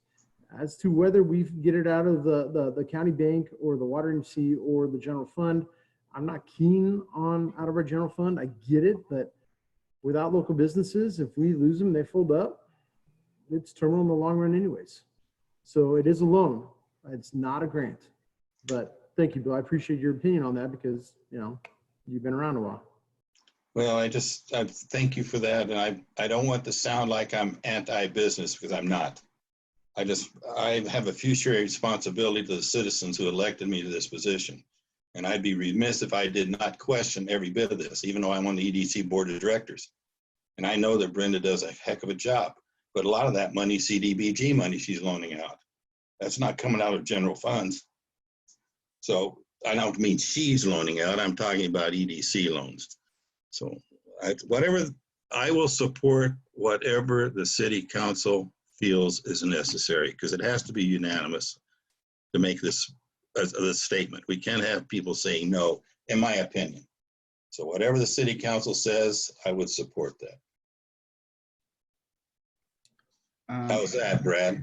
I see you, Mackenzie. I'm going to call you on just now. I just want to make sure we clarify this. Again, we're not at a deficit. We have a reserve of close to 23 to 24%. So we do. We have a reserve that hasn't been allocated. So it's not like we have something that has not been allocated. So I think the question is, can we allocate $150,000 investment? It's not an expense. This is an expense. This is an investment back into our community. And those are the people who are actually generating these sales tax that we're actually allocating back. So in my mind, what we're saying is we're going to bet on you. We're going to invest back, and we believe in you, and you're going to make this back, and we support you. So we do have the dollars. We have, even if we go below 20%, but I don't think we will. I think in looking at some of the Measure C reports that we're going to see today, we made over $400,000 above what was expected. Measure F is doing really well.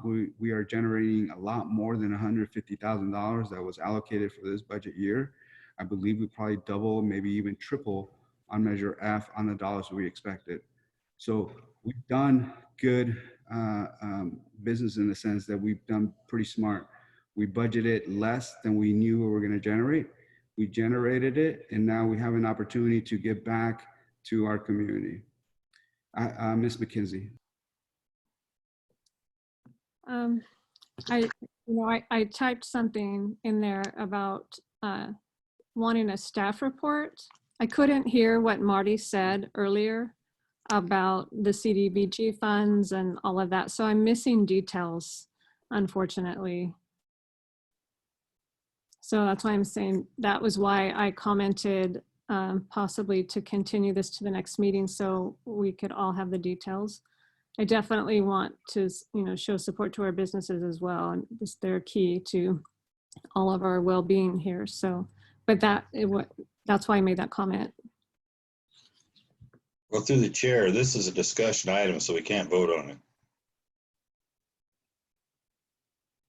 Unless I think that the lawyer's there to get 4/5 votes from city council to put it on the agenda as an emergency, which we could probably do. There's two questions. One was made by Councilmember McKenzie, clarifying what city manager says.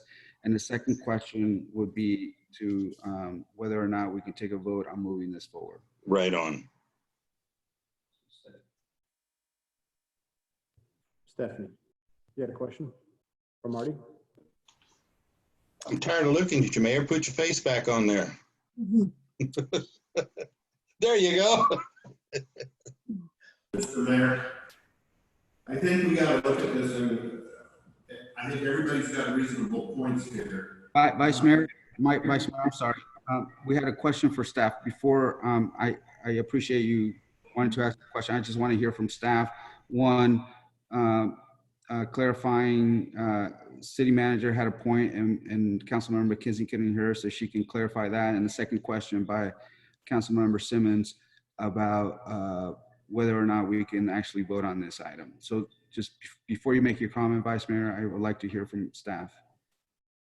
So first of all, the 3 points that I made earlier were that we are investigating the CDBG CARES Act emergency funds for COVID-19 that were released by the federal government, and putting forward an application with multiple components that are all economic development related, and one of them has something similar along the lines of what Councilmember Hudson is proposing. We were proposing something that is, I would say in line with that, but we're still working on that application. The second item was that I've been talking to the Utah Water Agency to see if this aligns with their mission and goals, to see if whether or not they would be willing to allocate funds for this particular loan program. And the third comment I made was that while we're still working out the details and refining the budget for the May 19th presentation, the general fund reserve is looking to be somewhere between 15 to 20% of the general fund reserve. And if you may recall, the council did pass a reserve policy of a minimum of 20% reserve. And we will be lucky if we are able to meet that 20% without making some other significant cuts to reach that goal. We're looking at somewhere between 15 and 20% at this time. The city attorney has a few words. Just on the question of action, it is a discussion item. So the only action you would take would be to continue the discussion and bring it back for possible action at a later time. Through the chair, before he walks off, can we not have emergency declaration, a 4/5 vote, and put it on the vote? There's no emergency. It is an emergency. people that have the virus. What do you think, Mr. Lawyer? It's not an emergency. All right, you're the man. I tried, Brad. Not even with the fact we're in a state of emergency? That's right. Whether you make a loan program available is not an emergency as it would be defined under the code. There's clearly an epidemic emergency that's worldwide. Nobody disputes that. But for this action item, it's not an emergency. Unfortunate, but I understand. Thank you. Although I may disagree a little bit in the sense that we did pass an emergency for the state, and that we're allowing our city manager to make some decisions during the emergency. Anyway, you can come back to that. The vice mayor wanted to make some comments, but I thought that the city manager was giving some latitude during the current emergency as how we respond. But I'll allow the vice mayor, I know he's been waiting to make comments. Thank you. I think we need to look at this carefully. I'm somewhat in favor of doing it. I think it would be great for our direct people here in Marysville. My concern was that Marty just gave us the facts that we could be dropping our general fund as low as 15% after we look at the new budget and the revenues that are not coming in. So I think we need to be careful there. I would like to see if we do move forward with this and in an expeditious manner, that we look at if we can get the funds from a third party like Eagle Water or whoever else was mentioned there. Yeah, CDBG. And yes, I think we need to do it in a quick fashion, whether that might be an emergency meeting or whatever that falls under that Brent comes up with. But I think we need to be really careful if we're dropping our, if we're going to drop down to a 15% reserves. I think it gets dangerous. Again, that being said, I would like to see something in this program happen that we can put it together, but with third-party funding. Councilmember Hudson. So, I mean, the $150,000 was a lofty goal, and that was just a number I heard from staff. And I mean, it doesn't have to be that much. If we were to theoretically do 75,000 and we do $5,000 increment loans for businesses, that's still what, 15 businesses that we can hit in the city of Marysville to give them a loan, or if we go to $10,000 loans to these particular businesses, then we go down to 7.5 businesses. You know, I mean, a number's a number, and this is a discussion. So kind of just it takes a lot to keep doors locked and everything plugged in for a brick and mortar. And I'm not quite sure for the businesses that aren't brick and mortar, but I was only looking specifically for the city of Marysville, businesses that already permitted and licensed and pay for everything through our taxes. And let's see if we can keep them going. I mean, I know it sounds like an emotional plea, but I'm not gonna lie, I was slightly emotional when I was able to get my loan. It was very, very, very, very, very helpful. That's it. Thank you. Mr. City Attorney, do you have something to add? Well, I will add this. If you want to put some parameters together for a program and call a special meeting, you can do that on 24 hours notice. So you're not all that far away if the council wishes to take action. I'm game if we could do a special meeting on it, you know, either whether via Zoom or whatever the case is. I mean, the longer we wait, the longer it gets more and more difficult for businesses. I mean, we're struggling. That's all. Thank you. Councilmember Simmons. Yeah, just a general question. Do we have any knowledge of these businesses that were not funded on the first go around? Have they applied for any funding from the feds and the state on this money that's coming that you received, Brad? Did they apply for that and refused? Do you know? Through the chair, I don't have any particular information about any of the specific businesses. I was just given a number. Okay. 6 businesses that are in with the city limits that did not receive funding for whatever reason. They may Okay. not fit the current criteria that we set forth or what was set forth beforehand. I don't really know. It just, I was given a number of 6 particular businesses. And if we open this back up, it could be like 10 more businesses. Yeah. Go for it. Gotcha. And they need to be vetted by EDC and not necessarily our staff. I'm just looking to see if we can create the funding and follow that wheel that's already been created. Sounds good to me. Councilmember McKenzie, but I'm not sure if Vice Mayor was trying to say, I can't tell if you have your hands up, Vice. I didn't put my hand up, I just started speaking, I'm sorry. I missed where I was going. Again, no, what I was gonna say was, we can't do an action on this tonight anyway, so why don't we give staff a little bit of room here to see what they can do, if no matter what happens, if we get an okay tonight, they wouldn't have anything done in less than a week anyway. So how about if we give staff a week to look into this, get back to us by next Tuesday, which we could then have an emergency meeting if we wanted, and come up with some parameters and possibly some alternatives to where we could get the funding from. Can I just interject something? I think the timeline would be really challenging for staff right now. I mean, we're in the middle of crunching numbers for the budget for the May 19th meeting, and as you just heard me say, we're not there yet. And but so it's going to be down to the wire with us getting ready for May 19th. There's a lot of moving parts.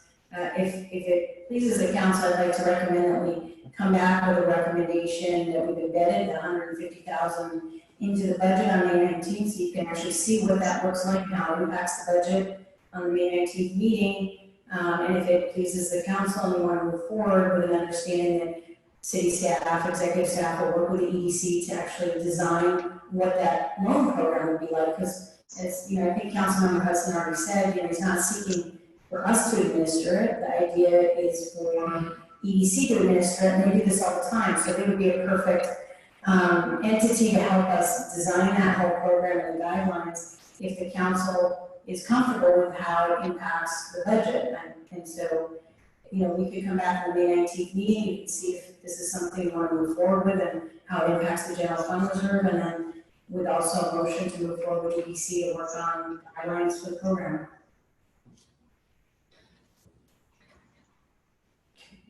Agreed. I want to make a quick comment.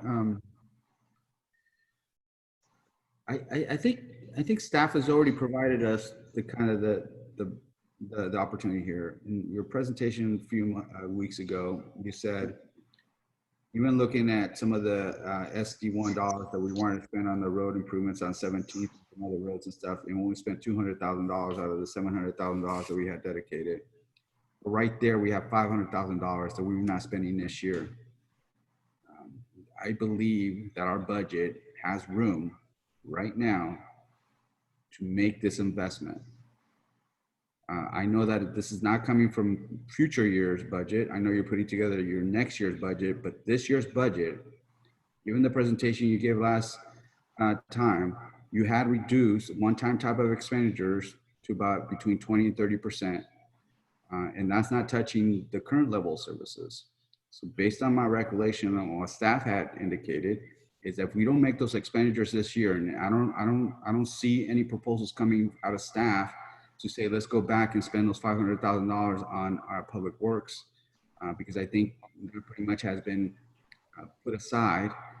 So I think there is room in our budget, and includes the $400,000 that you're presenting later on Measure C, and some of the best based on Measure F reports. It seems like we probably at least double what we have. So our budget has, this year's budget has room. So I guess I'm a little confused on not knowing that we have, just based on your reports, we have room. And I know we're probably gonna have it, but I think that itself will cover the 20-30% decrease in our last quarter's revenue. And so in my mind, I think there is room. I think there's probably a chance to provide staff with some crunching, number crunching, but I don't want to wait 2 weeks. I want to provide our businesses an opportunity. If they need $5,000 today to to open up so they can be successful, I think that's a great opportunity for us to do it. So I would like to propose that we move forward in a program administered by Brenda Stranix's unit to put an amount out there, staff, to provide some support based on some of the things that the county already provided. So use their matrix, their screening processes to invest back into our community. And if for some reason we get CDBG dollars that we can supplement or take the place of the investment that we're making, that's great. If our agency wants to put money into the pot, that's great as well. I think right now, as we're moving forward and getting and asking business to open up again, this is the time that we need to make sure that we are there for them. So I'm asking staff to crunch those numbers as quickly as possible, put together a program in the next few days, and let's try to have a meeting ASAP before our next regular council meeting. That's my proposal on behalf of what's been presented.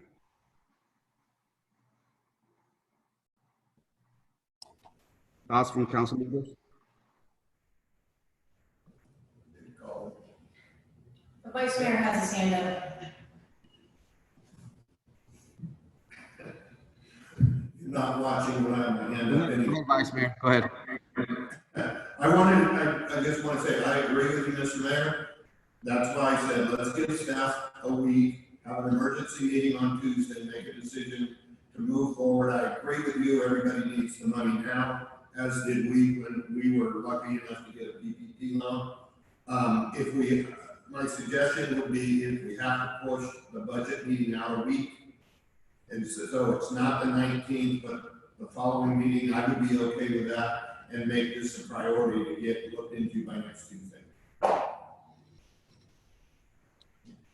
Thank you. Any other comments from council members Simmons and McKenna?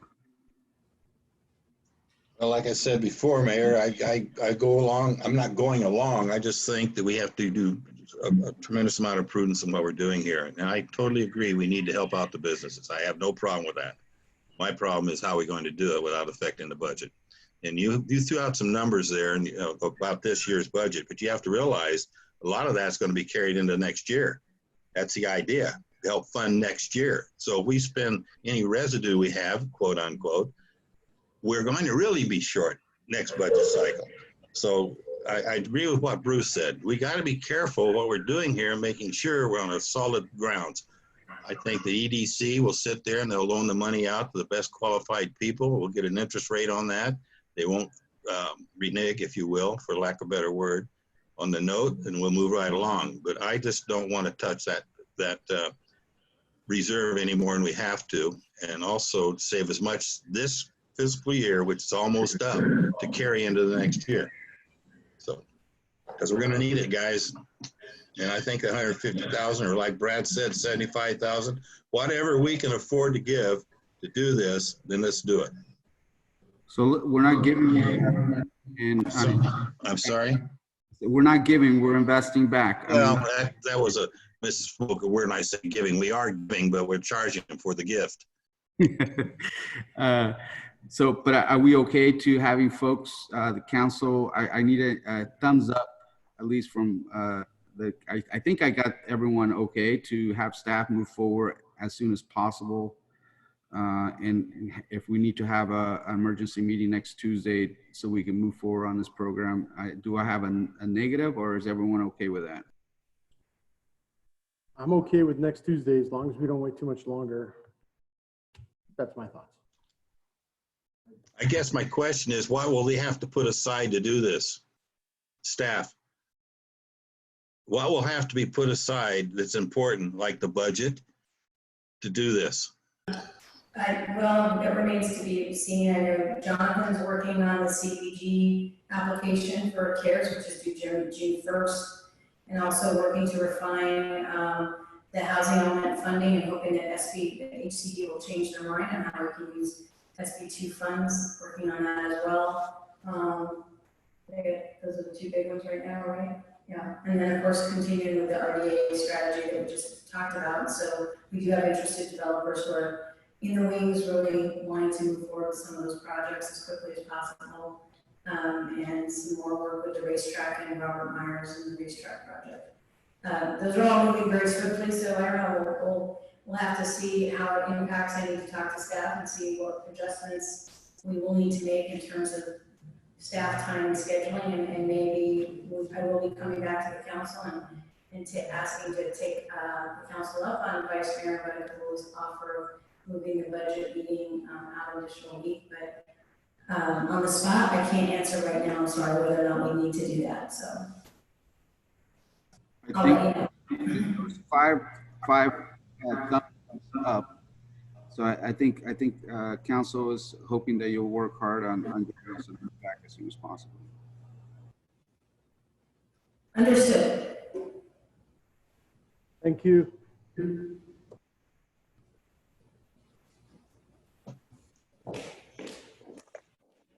Let's see, we have item 8 that is being moved to closed session. We'll move to item 9, annual Measure C report for your review. Recommendation from staff is to pass a motion to receive and file the fiscal 2018-19 Measure C report. Good evening, Mayor, Vice Mayor, and council members again. This is the annual Measure C report that we're looking at for fiscal year 2018-19. As you may recall, we've been in a little bit of catch-up mode as each year audits that we've been able to catch up on over the last couple of years enables us to then immediately start producing the annual Measure C report that's required under Measure C and what the voters approved back in June of 2016. So with this report, you saw one just a couple of months ago for 17-18 fiscal year, right after that audit was completed. This one will now bring the city current and up to speed along with current audits. So for the 2018-19 fiscal year Measure C report, the city generated just over $2.4 million in change and expended just under $2 million.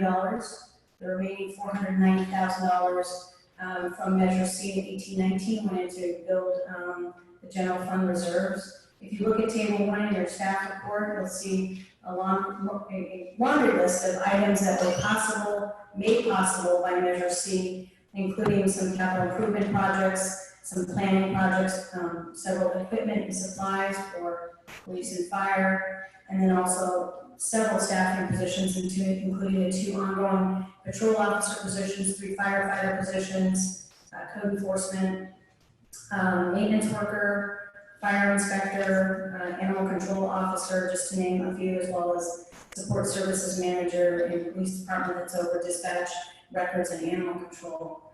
So that's just a summary of what was possible in 18-19 using just under $2 million of the $2.4 million of Measure C funds. With that, that concludes my report, unless anyone on the council has any questions for me.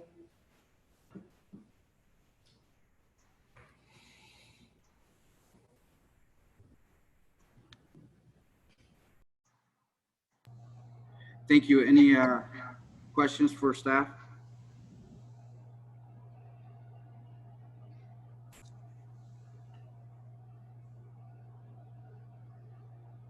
So, Marty, you were saying that we might not possibly be able to fund those positions you mentioned. It was a little hard for me to understand everything. Or are you just sharing with us hypotheticals? I'm sorry about the noise in the background here. So the staff positions that I just listed off were positions that the city was able to fund because of Measure C. Does that answer your question? Yes, it does. Thank you very much. I appreciate that.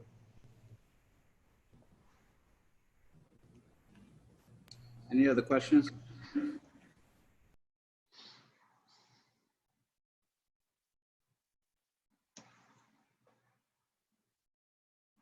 Any comments from the public?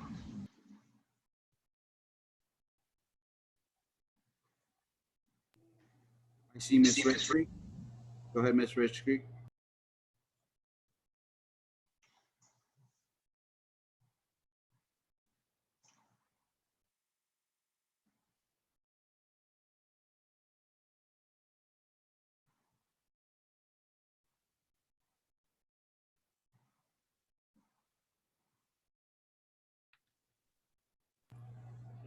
Kelly, let us unmute you, okay? Nicole, would you please allow unmute Miss Rich Creek, please?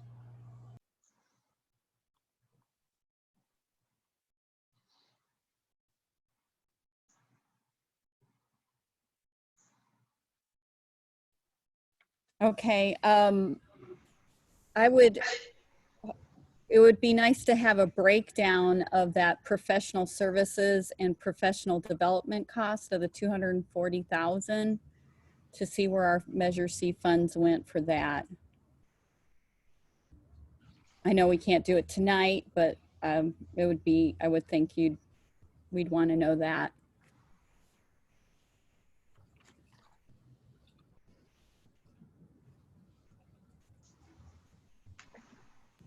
Staff? That again. Sorry, we don't have the answer off the top of our heads. We'll have to get back to the council on that as well as Ms. Ritchie. Okay, thank you. That is a good question about the $240,000 on professional service and professional development. Thank you.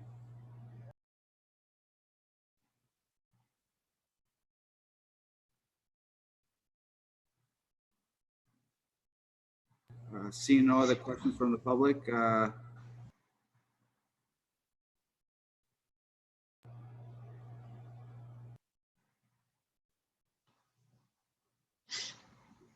going to move to, I'd like to entertain a motion to receive and file the fiscal year 2018-19 Measure C report with adding that we kind of break down that question from the public on what exactly was the public services professional development breakdown is. So moved. Second. Motion is second. Roll call, please. Councilmember Hudson.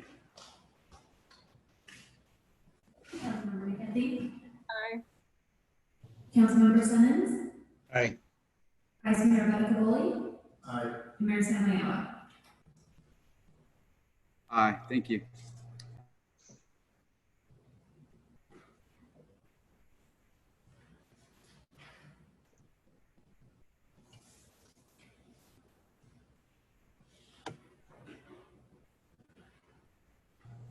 We are going to move to item 10. This is a potential development of the hotel on B Street property.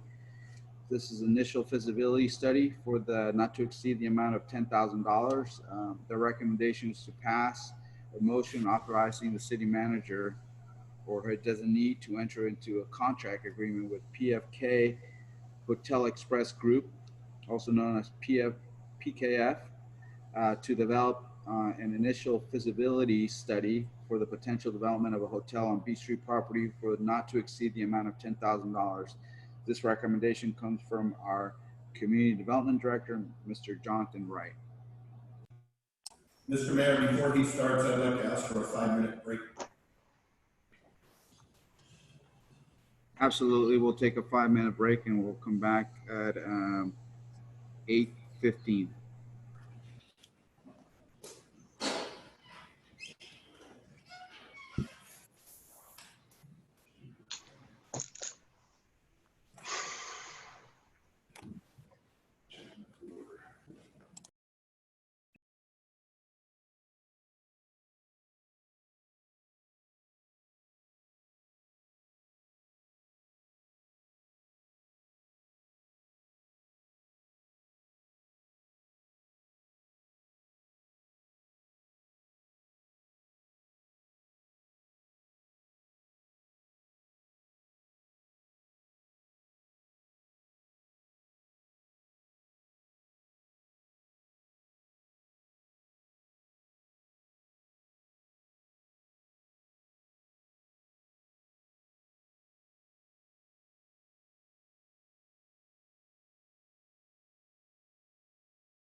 Oh, okay. I can use my space bar to unmute.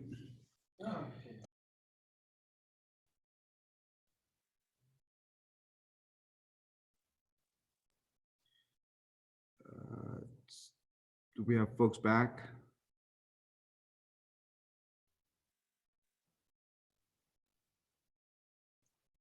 Councilmember Simmons, I love your chair.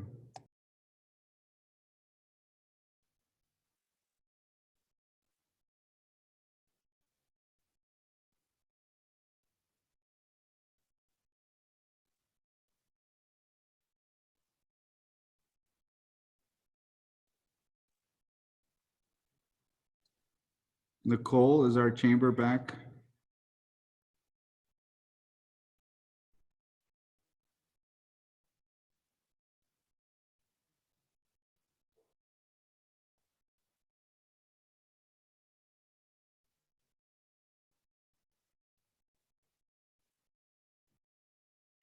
Doesn't it? From here.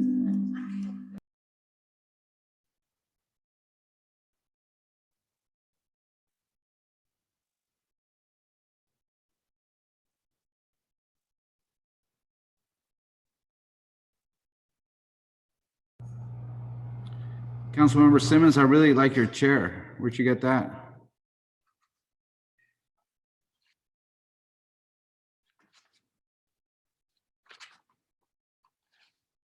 Store. Oh, that, buddy. That's a fish catching dude right there. You're not interested in that.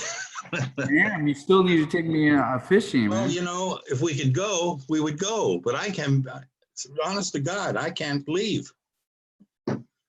First off, Sandy won't let me go by myself. Secondly, I can't launch the boat by myself. But you know, maybe by salmon season, we'll be able to fish. We're still recording, by the way, so let's keep our fishing topic. Yeah. Fishing talking, right? We can do that, can't we? We can do that, buddy.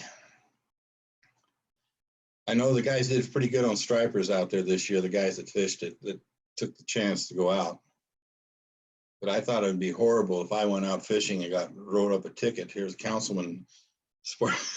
That wouldn't have been too pretty, would it? But anyway. Nicole, you're back. You know, hooking up to go into closed session is going to be difficult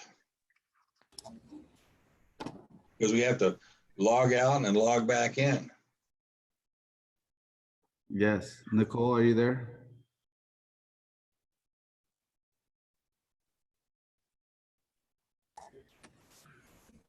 Mayor, we are just about here. Just about there.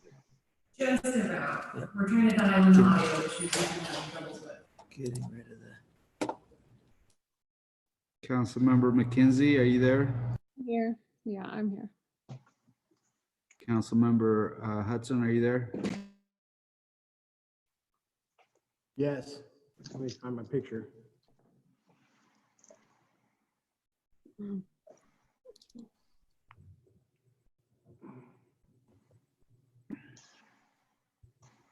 Vice Mayor, I can't see your hands nor your picture. Are you there?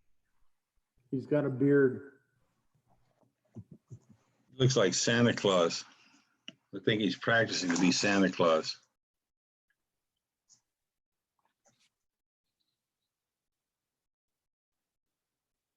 Back to the way we were. Are you ready, Trev? Are you ready? Okay. I'm gonna have to let you go. Ready for Jonathan. Thank you, Jonathan.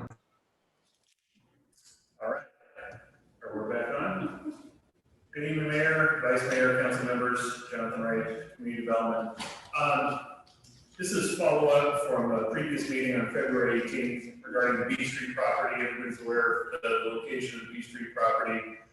Council received a presentation regarding some proposed uses for that site. During the context of that conversation, it was brought up that a hotel was a desirable potential for the council. Hearing that direction and being encouraged to investigate the Winters model, we did just that, and have subsequently come back today with the same program that Winters has proposed. In talking to John Donlevy, who's the city manager of Winters, he was pretty adamant that there's many different steps in this process, and it's not as easy as just sending out an RFP and hoping that a hotel will drop up on your front porch. In fact, there's about 3 different components that you have to look at during this process. The first being finding a developer for the site, the second being finding an operator for the site, and the third being finding the franchisee that's willing to put the name on the building, and so forth. Winters has a boutique hotel, which is apparently very nice. I've been there. In looking at the site with PKF staff, our site, it was deemed that we were looking at more of a 2.5 to 3-star type of model for that one. And then moving forward, they put together a white paper, which was attached to the presentation, so everybody should have that. There's multiple steps in just this process alone. The first step being the marketing study for feasibility. So obviously before you do any type of action, you always want to have sound economic analysis, which is the foundation for every investment and financial decision. So the first step in this process is actually the market study. That is what we're coming to you tonight to try to seek funding for. The market study is the first phase. The second phase would be the detailed feasibility study. If it looked like the initial study came back with very positive results, the next step would actually be to go into the detailed study. And then lastly, once we have all the data compiled, looking at an investor's search. We don't necessarily have to follow all of those steps. It could be that we research along the way and we find somebody that's interested in developing the site, and we're able to broker some type of deal with them to move forward. Or maybe that after the initial market study, that council directs staff just to send out an RFP and put a, pardon the fishing metaphor, but put a hook in the water and see what happens. So this evening, looking for direction from council to employ PKF Hotel Group, who's an internationally recognized market leader in the field of hospitality, tourism, and leisure consulting, to conduct a market study that would provide a reliable basis for assessing the marketability and development of a hotel on the property. It would also serve as the first step in understanding the market, informing the overall process, and whether to pursue a project at the site. So staff is recommending that you pass a motion authorizing the city manager or his designee to enter into a contract agreement with PKF Hotel Experts Group, or PKF, to develop an initial feasibility study for the potential development of a hotel on the Beach Street property for a not to exceed amount of $10,000. Mayor? Thank you, sir. Clarification, are these dollars part of the debt, or is these coming from general funds? This is a request.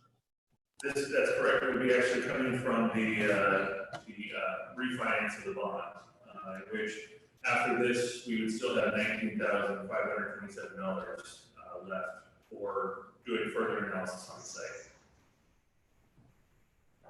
Thank you for that clarification. Questions from council members? Through the chair.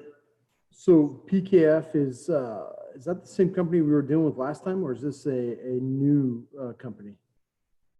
This is a new company that is the company that Hotel Winters went with. They say that really there's no other company out there that does the specific data research and has the connections that PKF does. So we were following Winters' advice per the direction of council to look at their model. Thank you. Appreciate that. Ms. McKenzie? I have a thought. if we handed this over to a broker and just got involved with the broker right now and let them pursue someone, whether it was mixed housing, whether it was a hotel, we wouldn't have to spend any money until there was actually a sale, and there would be a highly motivated person working for us to find something, because we may spend a bunch of money and then not have a hotel that's interested or be able to get a nice one. So anyway, that's something to consider right now. Any comments, staff? That would be an option. Right now, we're following the direction of council to research the hotel avenue. One of the things that I will note that was said in our initial discussion with BKF was that our site is fairly large. And so placing a hotel on there should be fairly easy and still have some surplus left for residential, commercial, other types of developments. This may be our opportunity to maximize the less desirable area of the property, leaving that higher value commercial property closer to the intersection. So just a thought. Thank you. Any other questions? Vice Mayor Buttercoli, I cannot see you, so if you're raising your hand. I'm raising my hand this time. I want to just make sure that we did talk about the fact that we wanted to go directly towards a hotel. So I want to keep on that guideline. And I thought we wanted to do somewhat of a planned development so we had a little bit of control of what was going on there. Wasn't that our previous discussion? The direction that we heard was, yes, there's a number of different scenarios that were proposed. These are all different elements to a puzzle that's kind of being pieced together on this property. And again, the hotel aspect is one of those elements for a development. At this point, I think it would behoove the council to look at the hotel aspect, because we can use now the site as a marketing tool. A lot of places are constrained. Winters had a difficult time because they're only half an acre to try to get somebody to come in and develop the site. We have a much greater luxury for a larger hotel complex, which may be more desirable. But then again, still looking at what that picture looks like based off the analysis that BKF would provide, and then seeing what the remainder of the site is best suited for based on their recommendations. Thank you. Councilor Hudson. So with respect to what, Councilmember McKenzie suggested with the broker and all, I believe that going forward to look at the idea of a hotel on this particular site has always been a phenomenal idea, especially with the travel tax and so forth. I'm not necessarily sure whether a broker would be the best idea. I like the idea of going with a model potentially similar to what Winters has done, whether it be a 2.5 or a 3-star type situation. And as long as we have the idea of potentially a little bit of extra room for some taxpayers or whatever the case is that go inside of those extra spots. I also really love the idea that you presented a while ago, Rick, about a potential transit station in that particular location. I don't really know, but I think moving in this direction for the idea of a hotel is a good move.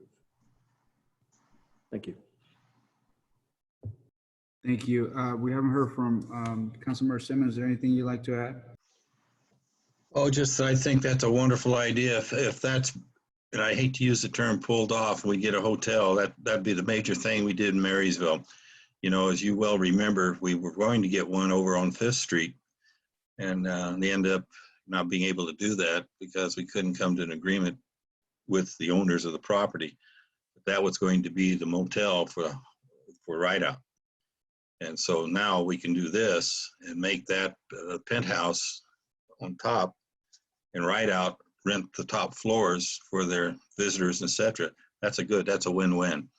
And I think that you got Jonathan's the man that can make it happen. If anybody can make it happen, he's the man. So you got my vote, Jonathan.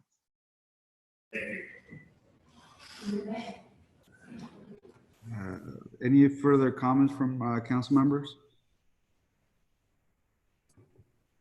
Make a motion. Hold on, I think we have a public comment I'd like to call to, I believe, Mr. Stuart Gilchrist had a comment, or is that your hand was raised, sir? Yes, again, I submitted some notes for you, but please proceed with the feasibility study for a hotel on our B3 property. This is the correct usage for the land. By proceeding forward to get this study, we can use it in comparison with the study previous that should have had the hotel included in it. And so again, Winters, we look favorably upon what Winters has done. And again, I've said enough. I think if you follow my notes, you'll get, we really want this. And so this is a smart move to proceed. And this is how we do it. So we need that study. Thank you very much. Thank you, sir. Any other comments from the public?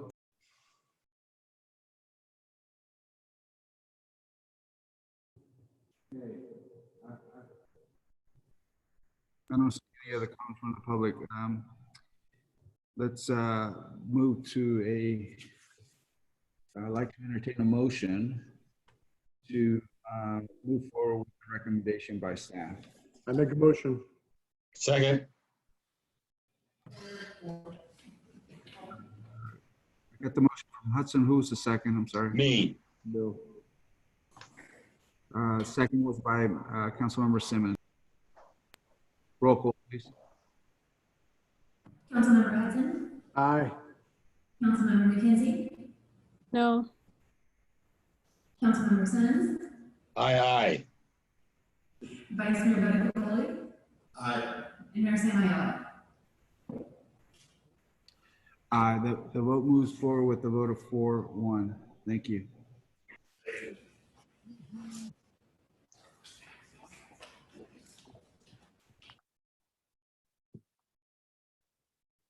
We're going to move to item 11, to accept and approve the proposed Fire Recovery USA program guidelines. This recommendation is 1, to accept and approve the revised Fire Recovery USA program guidelines based on prior City Council direction, and 2, charge for service as outlined in the Marysville Municipal Code 9.62.010, an adopted fee schedule for fire alarm malfunctions. This recommendation comes from our fire chief, Chief Carlin. Sir. Good evening, Mayor and Vice Mayor and Council. We've brought back before you again our guidelines for the fire recovery program. We've taken in the input that we received last time, and we've been able to make some modifications to the process through Fire Recovery USA. And the most biggest change was that we heard is that we wanted the ability to not charge primary residents when there was no gross negligence involved in that situation. So we've been able to work with Fire Recovery and allowing them to give us another at these types of instances. So currently the way it is everybody will get a bill for a service, and then from there, each question is then asked of the process. So in the Marysville residence scenario, an invoice will be sent to their insurance carrier, and if for whatever reason the insurance carrier does not pay that for that claim, then the claim will be dropped.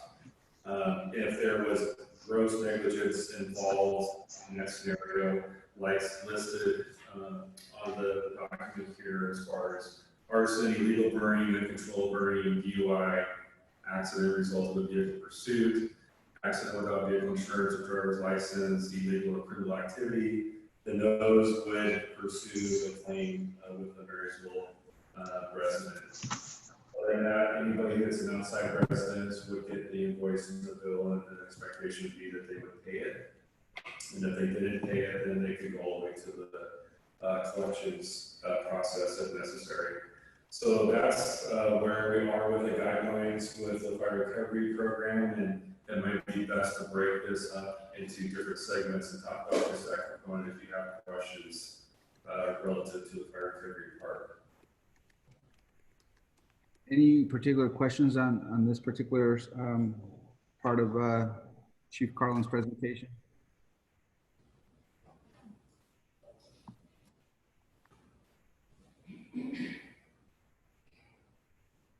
I can't see the vice mayor if he's looking to ask a question.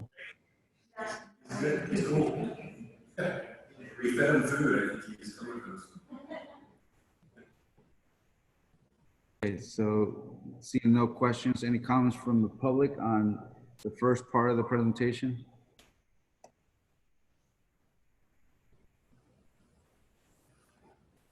Seeing no comments from the public, let's move forward to the second part. Thank you, sir. Okay, and just a note, we were able to pull some statistics today as far as how we're doing with that program. We've brought in so far $23,000 in revenues, and there's still $18,000 outstanding in billing that's in process right now. So that's kind of where that program sits.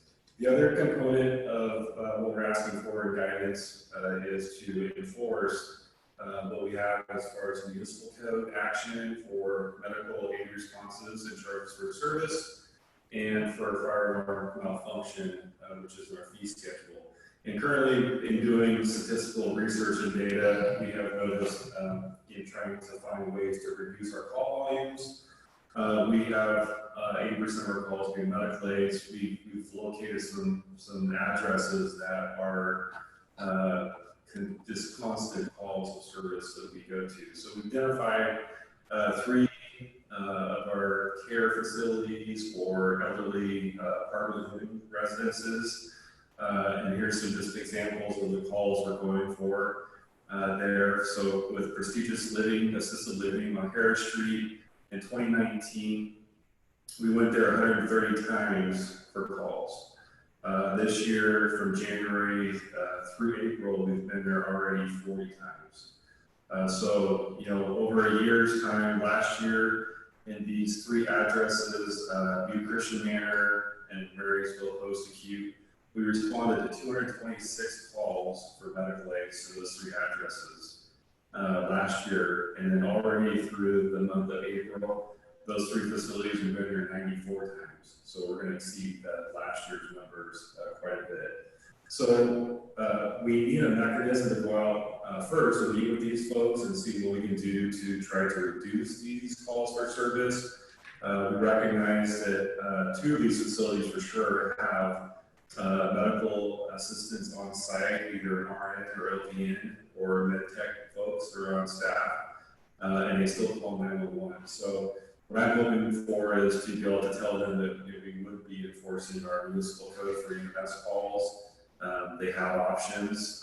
We can charge them for the medical aids that we respond to over the number of 3 per calendar year, or maybe they should be looking at either changing protocols that they have on site or increasing their staff capabilities that they can handle calls for service and not need to call 911 as many times throughout the year. So that's kind of the asking for the support as we go out to meet with these people, that we have a backing that if we start to charge these folks, if they don't comply or find ways to reduce the call volume, that we can enforce the municipal code. Then the same factor is for the fire alarm malfunction. What we brought up last time was with Rideout in high school.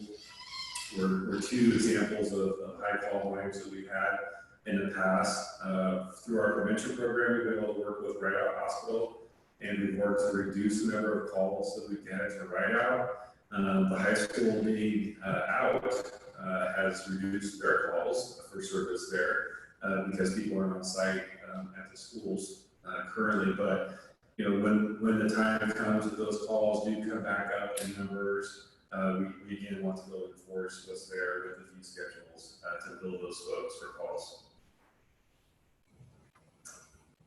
I'll take any questions you have in regards to those 2 things. I guess I'm curious on where you put these 2 together.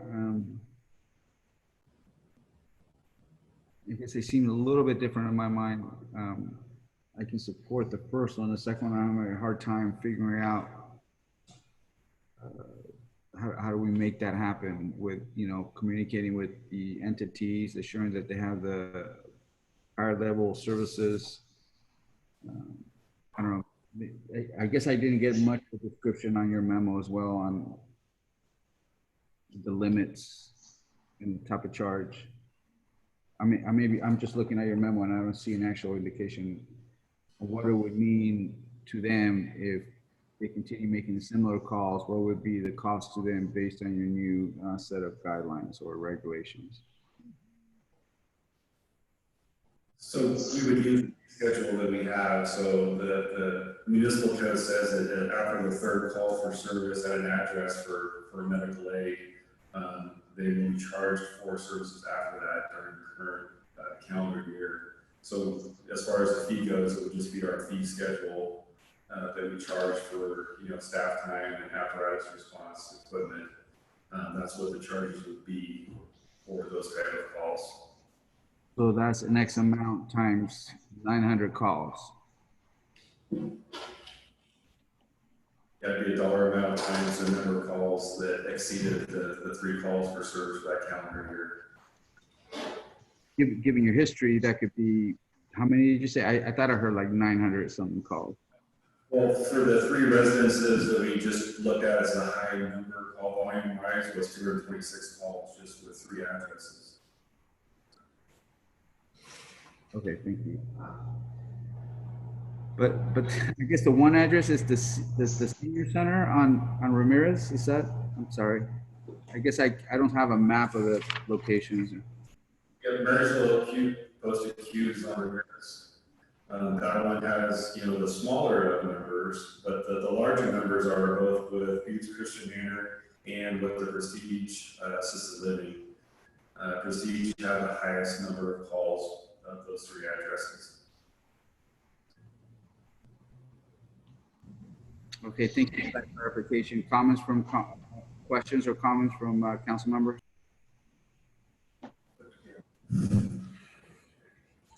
I think Bruce got his hand raised and I do too. So go for Bruce. He's waving out there. Vice Mayor, go ahead. You gotta pay attention there. Couple questions. You're talking about 3 calls per facility, no matter how many people they have staying there, or are you talking about 3 calls per individual? Well, the way it's very vague in the way the municipal code is read, it just says 3 calls per address.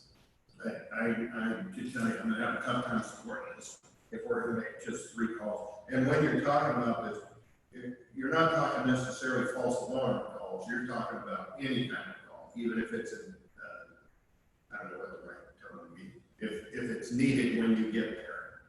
Not like at the hospital, we were talking about, you're getting a lot of kind of false alarms going on, and that was a little different situation.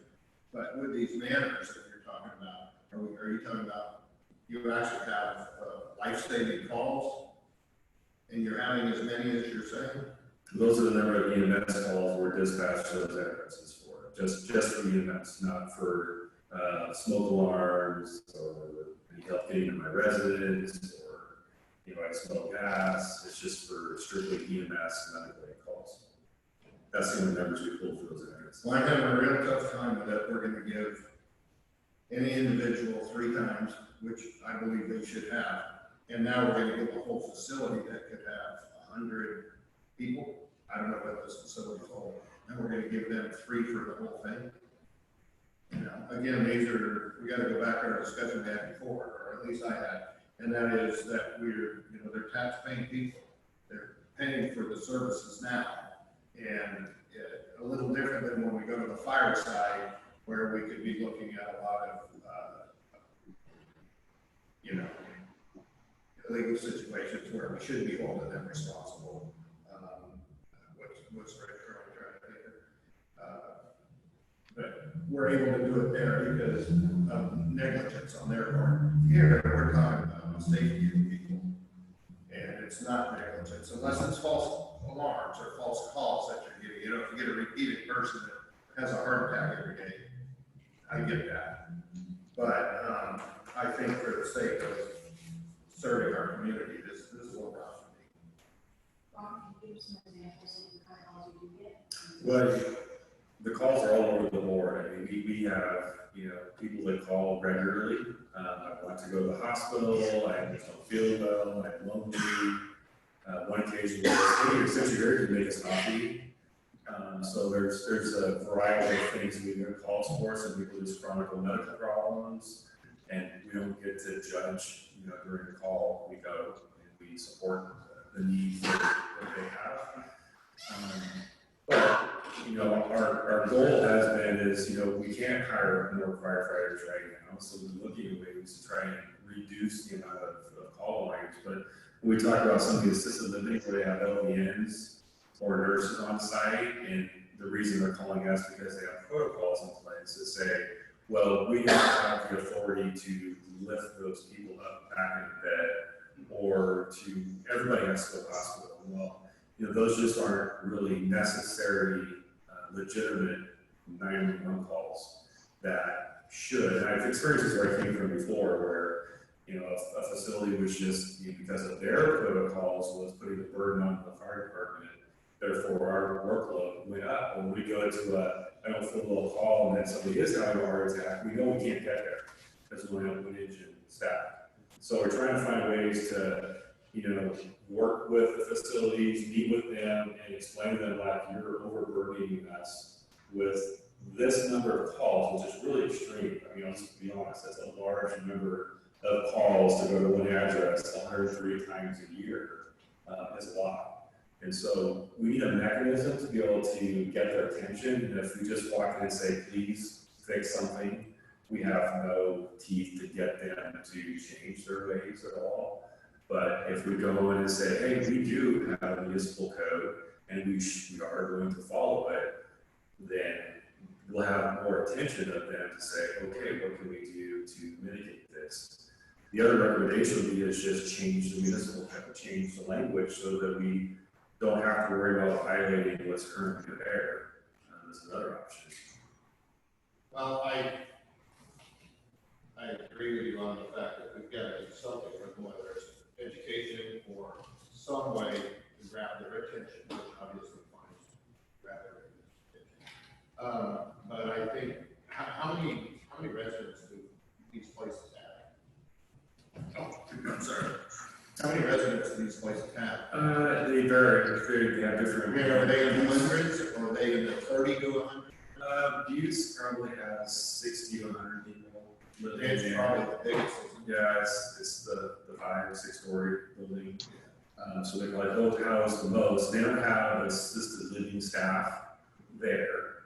And elderly, they call 911, like, Phil Bell, or can you come check me out? Or, it may not, it's generally not a true emergency sometimes, it's just a precautionary thing. And to some levels, if we had other capabilities or resources, we could treat that differently and be able to triage that call as, is it just an ambulance transport? Or is it the 911 code 3 lights and sirens to the scene? We don't have those type of mechanisms in place. So we have to respond to every call, lights and sirens, because I don't feel well or I'm having a stroke or a heart attack. We can't determine that. Well, I do think there's going to be some procedures set up here before they, especially the ones that have nurses on site or medical people on site, that we have to find some way to work with them. I just think to go out and say, okay, we're going to give this complex 3 calls for the year for the elderly people in our community. We might as well shoot yourself in the head because that wouldn't make any sense. So I think we got to find another way that makes sense, that doesn't, nobody loses any services that need, yet we could cut these calls down. I mean, even if you have, let me just say, even if you've got 30 or 60 people, let's say 30 people, and you go 3 times to each one, that's 90 calls. That's hundreds less than you're already getting, right? Yeah, I mean, but if there's 100 people living there and all of them call 3 times, that's, 3,000 calls. So it's all based on the population, and if they know they can just call, they're gonna call. And if we don't attempt to reduce those occurrences, then I've sent you every fact I can statistically give you that we are not responding to 25% of our calls. So if we don't find ways to reduce it, then I need more people. Gentlemen, I'm gonna just ask a quick question to move things along.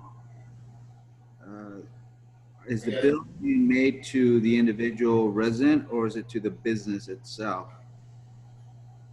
Do you know where the bill would go? It would go to the property owner. So for these companies, prestigious assisted living, it would go directly to them. Okay, so the bill goes to the company. So I think what you're saying is the hope is that incentivizes them to maybe put some protocols or systems in place, so then they don't have to pay these additional fees that will probably take on some of the profits.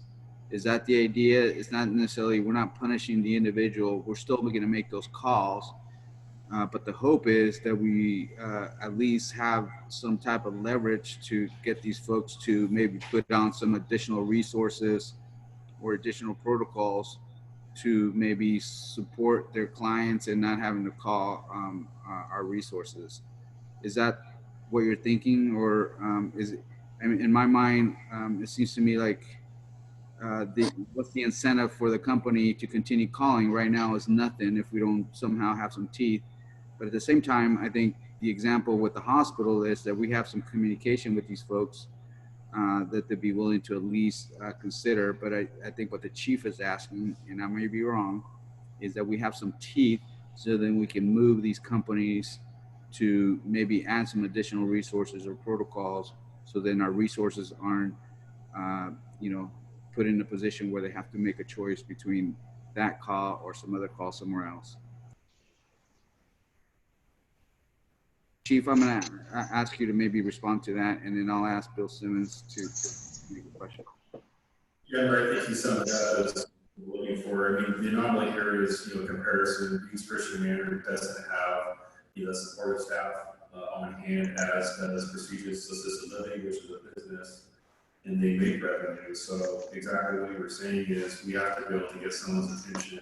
They're making revenue off of their business, and it's impacting us to the point where we can't serve other community residents and members who are probably more tax-paying people.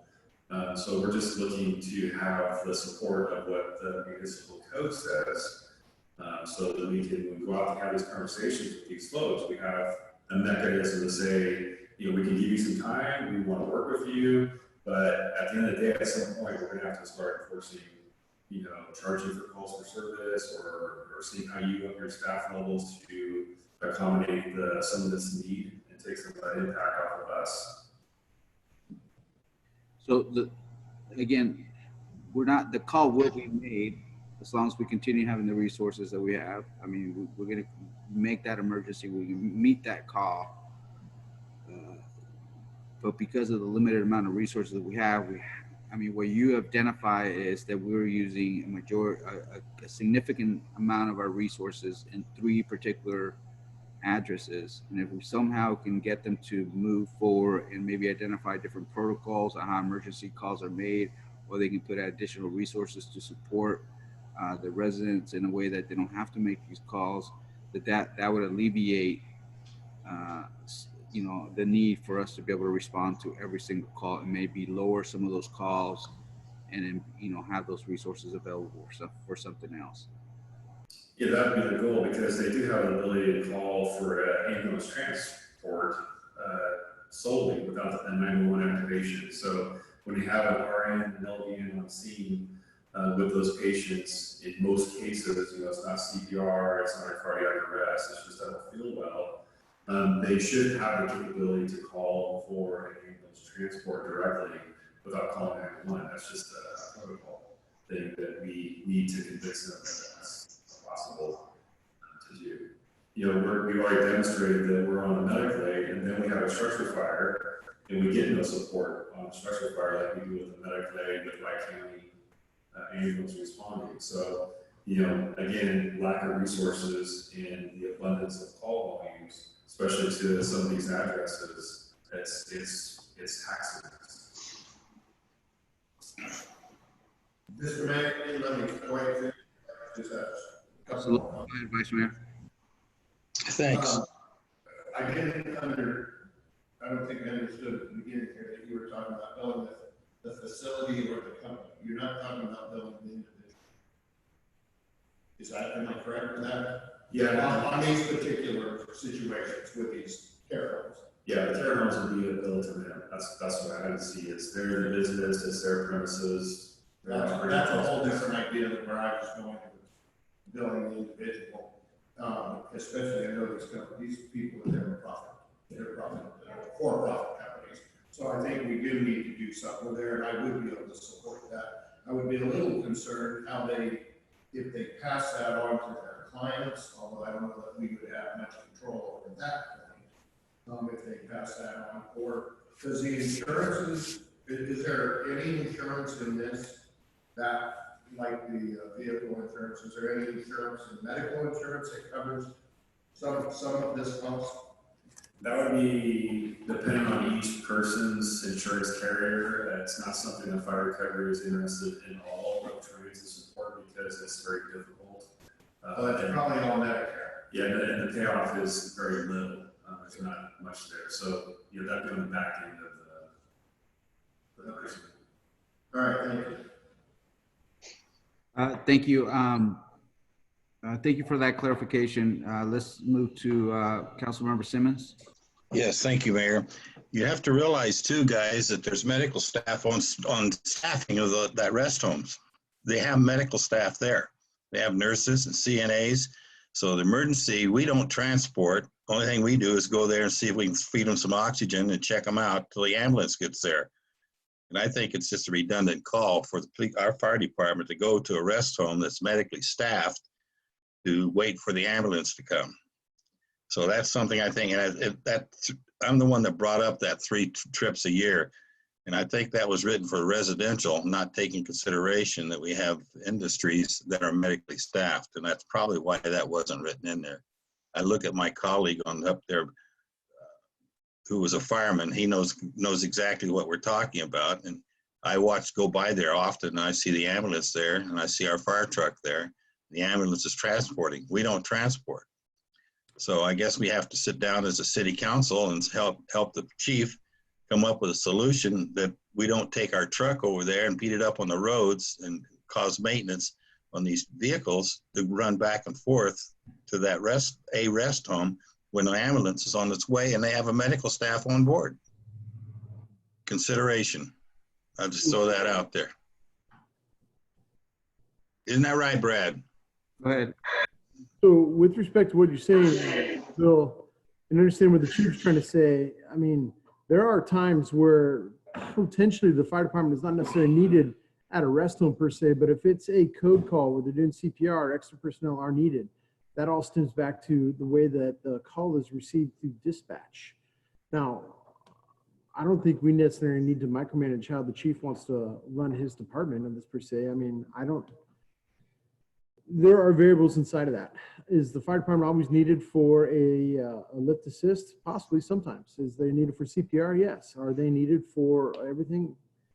I don't think we need to dive into the weeds too much. If the chief is trying to come up with a plan right now that would at least be able to reimburse the fire department for multiple calls to the same address, let's just let's hear it. Let's kind of take an understanding and go there.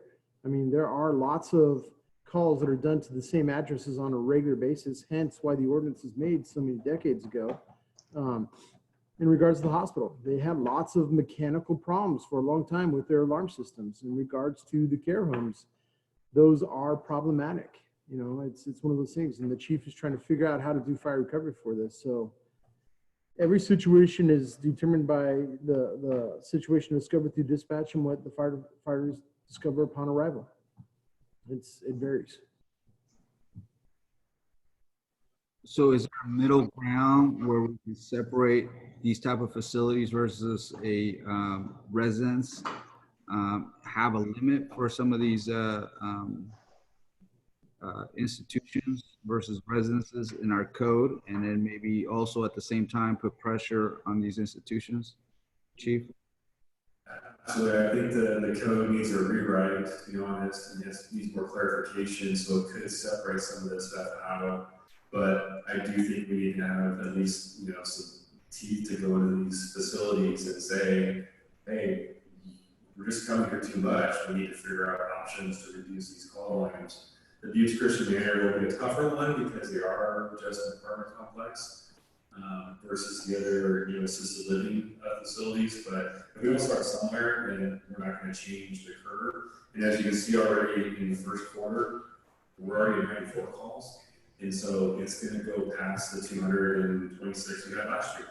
So if we don't start somewhere to try and reduce it and have conversations with these people, then it's going to keep getting worse. And I'm going to keep telling you more and more often that I need more and more firefighters to go to these calls.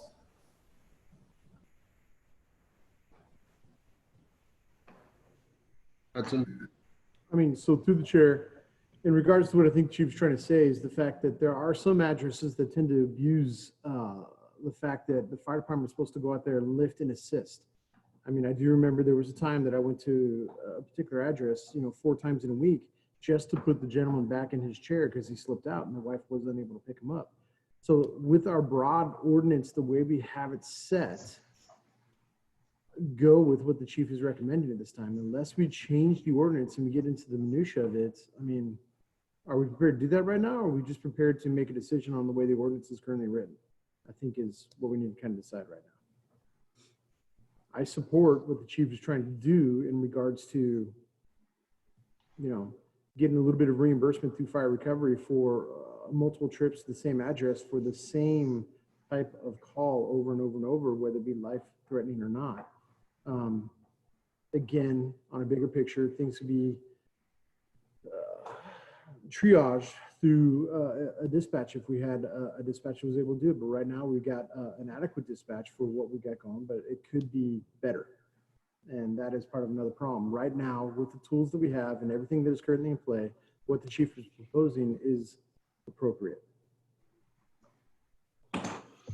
Councilmember McKenzie, do you want to add to this discussion? Sure. It's very difficult for me to hear the staff and Bruce's conversation, but my original impression of the new changes on this, I agree with Brad. I think that it's reasonable and more defined than it was the first time when we saw it. And so I think I'm in support of this, although I missed a lot of the details of the conversation. Thank you for that. I think staff need to figure out a best way to maybe get mics to the council members or specific. So somehow we need to kind of find a solution so we can all hear each other during the meetings and not have to kind of second guess what the discussion was about. So I want to ask staff to kind of maybe find, maybe provide council members with mics specifically for each of us so then we can plug them to our systems so that we can have more, maybe that's a better way to do it. So I'm just throwing that as a suggestion for now. But for, it seems to me that I haven't heard any issues regarding the first item. It seems I appreciate the chiefs working with the company and kind of hearing what our concerns were and coming with an agreement with that. So that doesn't seem to be an issue. I'm okay with supporting your second point, but I hope that you and staff, or as you move forward, look at ways to either adjusting our current code to make it more modern and maybe deal with some of the questions or some of the issues or concerns that the council members have brought up regarding, how do we deal with kind of, coming to a call just because individuals need to, with assistance to, and it might be a real need that someone needs assistance to get their husband up to on a wheelchair. But if we have to do that 3 times a day for 365 days, and I'm not saying that's just happening. I mean, that's just, but it seems to me that what you're saying is we tend to be going to calls because these entities don't have the support systems in place to support the people that are paying. I don't know how much money they pay for their rooms or for their services, but this, if we're getting calls that seem to be a bit, overboard anyway. So I'm okay supporting both points. I don't hear anyone else having an issue with the first part, unless I hear otherwise, council members. I think number one seems to be okay. Number two, I'll take the two questions separately, if you don't mind, just to kind of move things along. I'd like to hear from the public if there's any comments.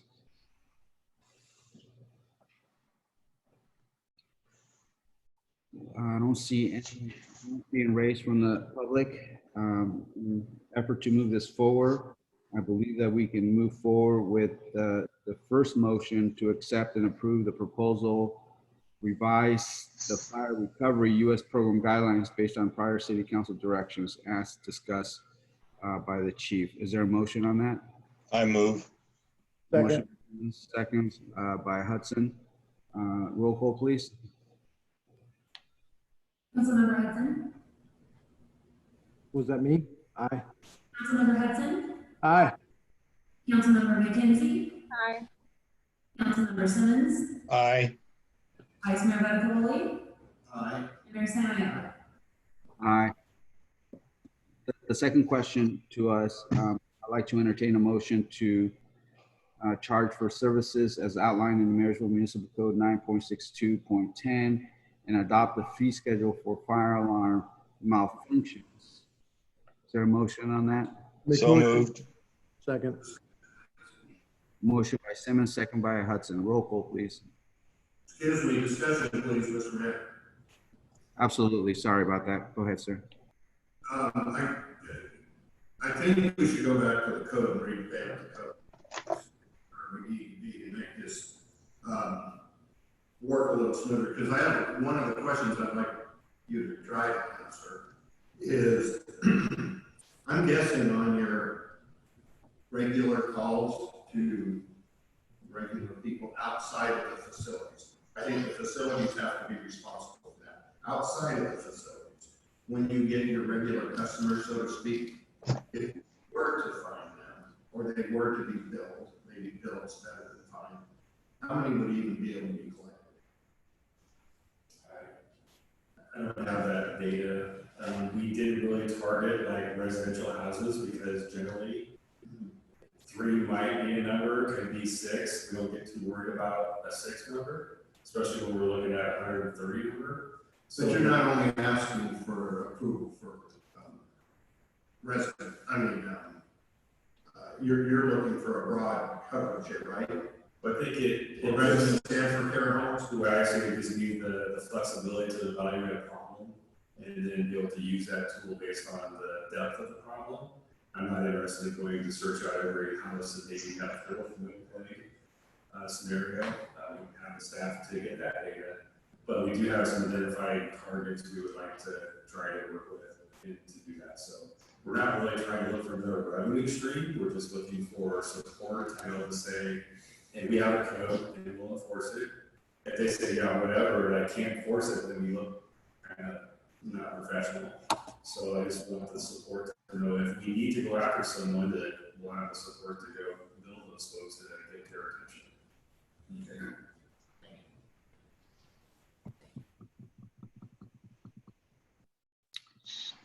Any other comments? I think there's going to be a need for chief and staff to kind of look at that code and maybe find ways that we can categorize it in a way that it makes it easier for assuring that people are in compliance, and at the same time we're not taking advantage of the situation when people are in real need. And I think the chief can do that. I know that staff do a very good job on, looking at circumstances. But if we need to codify that, I think it'd be just a good thing for us to kind of maybe look at the code and look at ways that we can help you. Thank you. I don't know if that comment helps, but there is a motion and a second. Any other comments from the council members?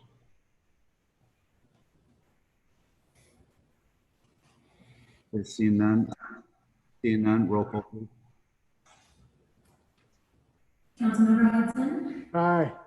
Councilmember McKenzie. I'm abstaining. I couldn't hear the conversation well enough. Councilmember Simmons, Aye. Vice Mayor Buckaboli, Aye. and Mayor Samayoa. That's an aye. That's a vote of 4-0 and 1 abstention. Let's move forward to the next item. Thank you.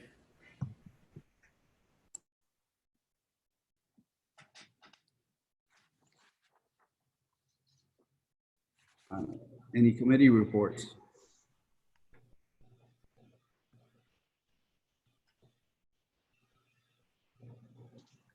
Vice Mayor? Mr. Mayor, just to say that there has been a ad hoc, Ellis Lake ad hoc meeting set. I forgot the date off the top of my head, but we are going to start moving forward again with that. I think it's May 21st.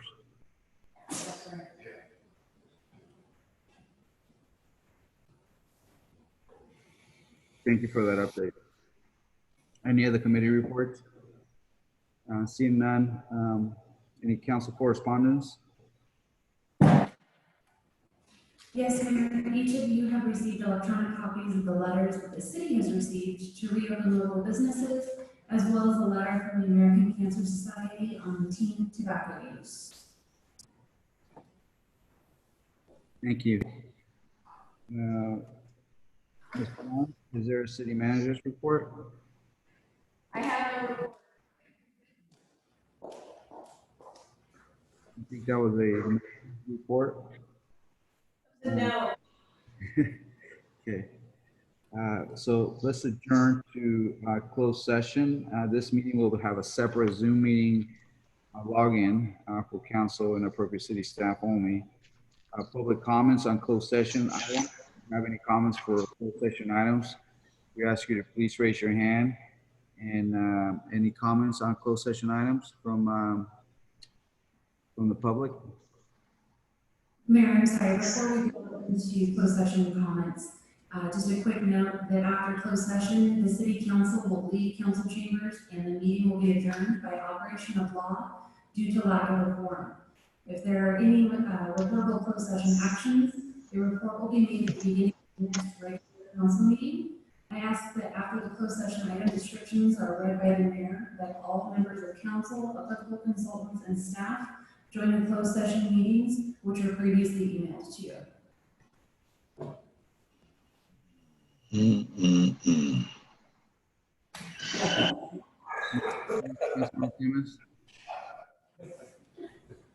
I think the point being is that we're going to go to closed session and given the technology that we have right now, the meeting will end after closed session and any reportable actions will be made at our next meeting. Is that correct, Nicole? Yes, that is correct, Mayor. Any comments on that, council members? Hopefully this is the last time we use Zoom.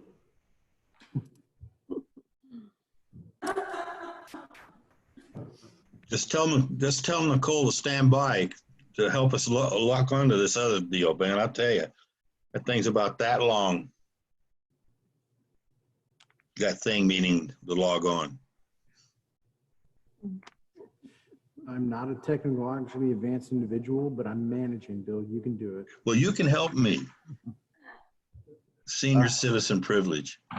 What we need to do is have everybody on a device, like Marty, or whoever's speaking from the staff, have them like us on a screen so that we can see each other and hear each other. Yeah. Or go back to chambers. Let's do that. I was with a group of people that I'm not normally with all the time. So I thought, oh, I know that. Yeah. That makes You guys go back to chambers. I'm not coming. Okay, so we'll move to closed session. Thank you, everyone. Right. Okay, now what do we do, Nicole? Leave this and Call Nicole, but there should be another link on the email she sent. The second link will send you to the closed session. Yes, Councilmember Simmons, please give me a call if you have any issues. That whole thing, that whole blue thing, it's got to be entered?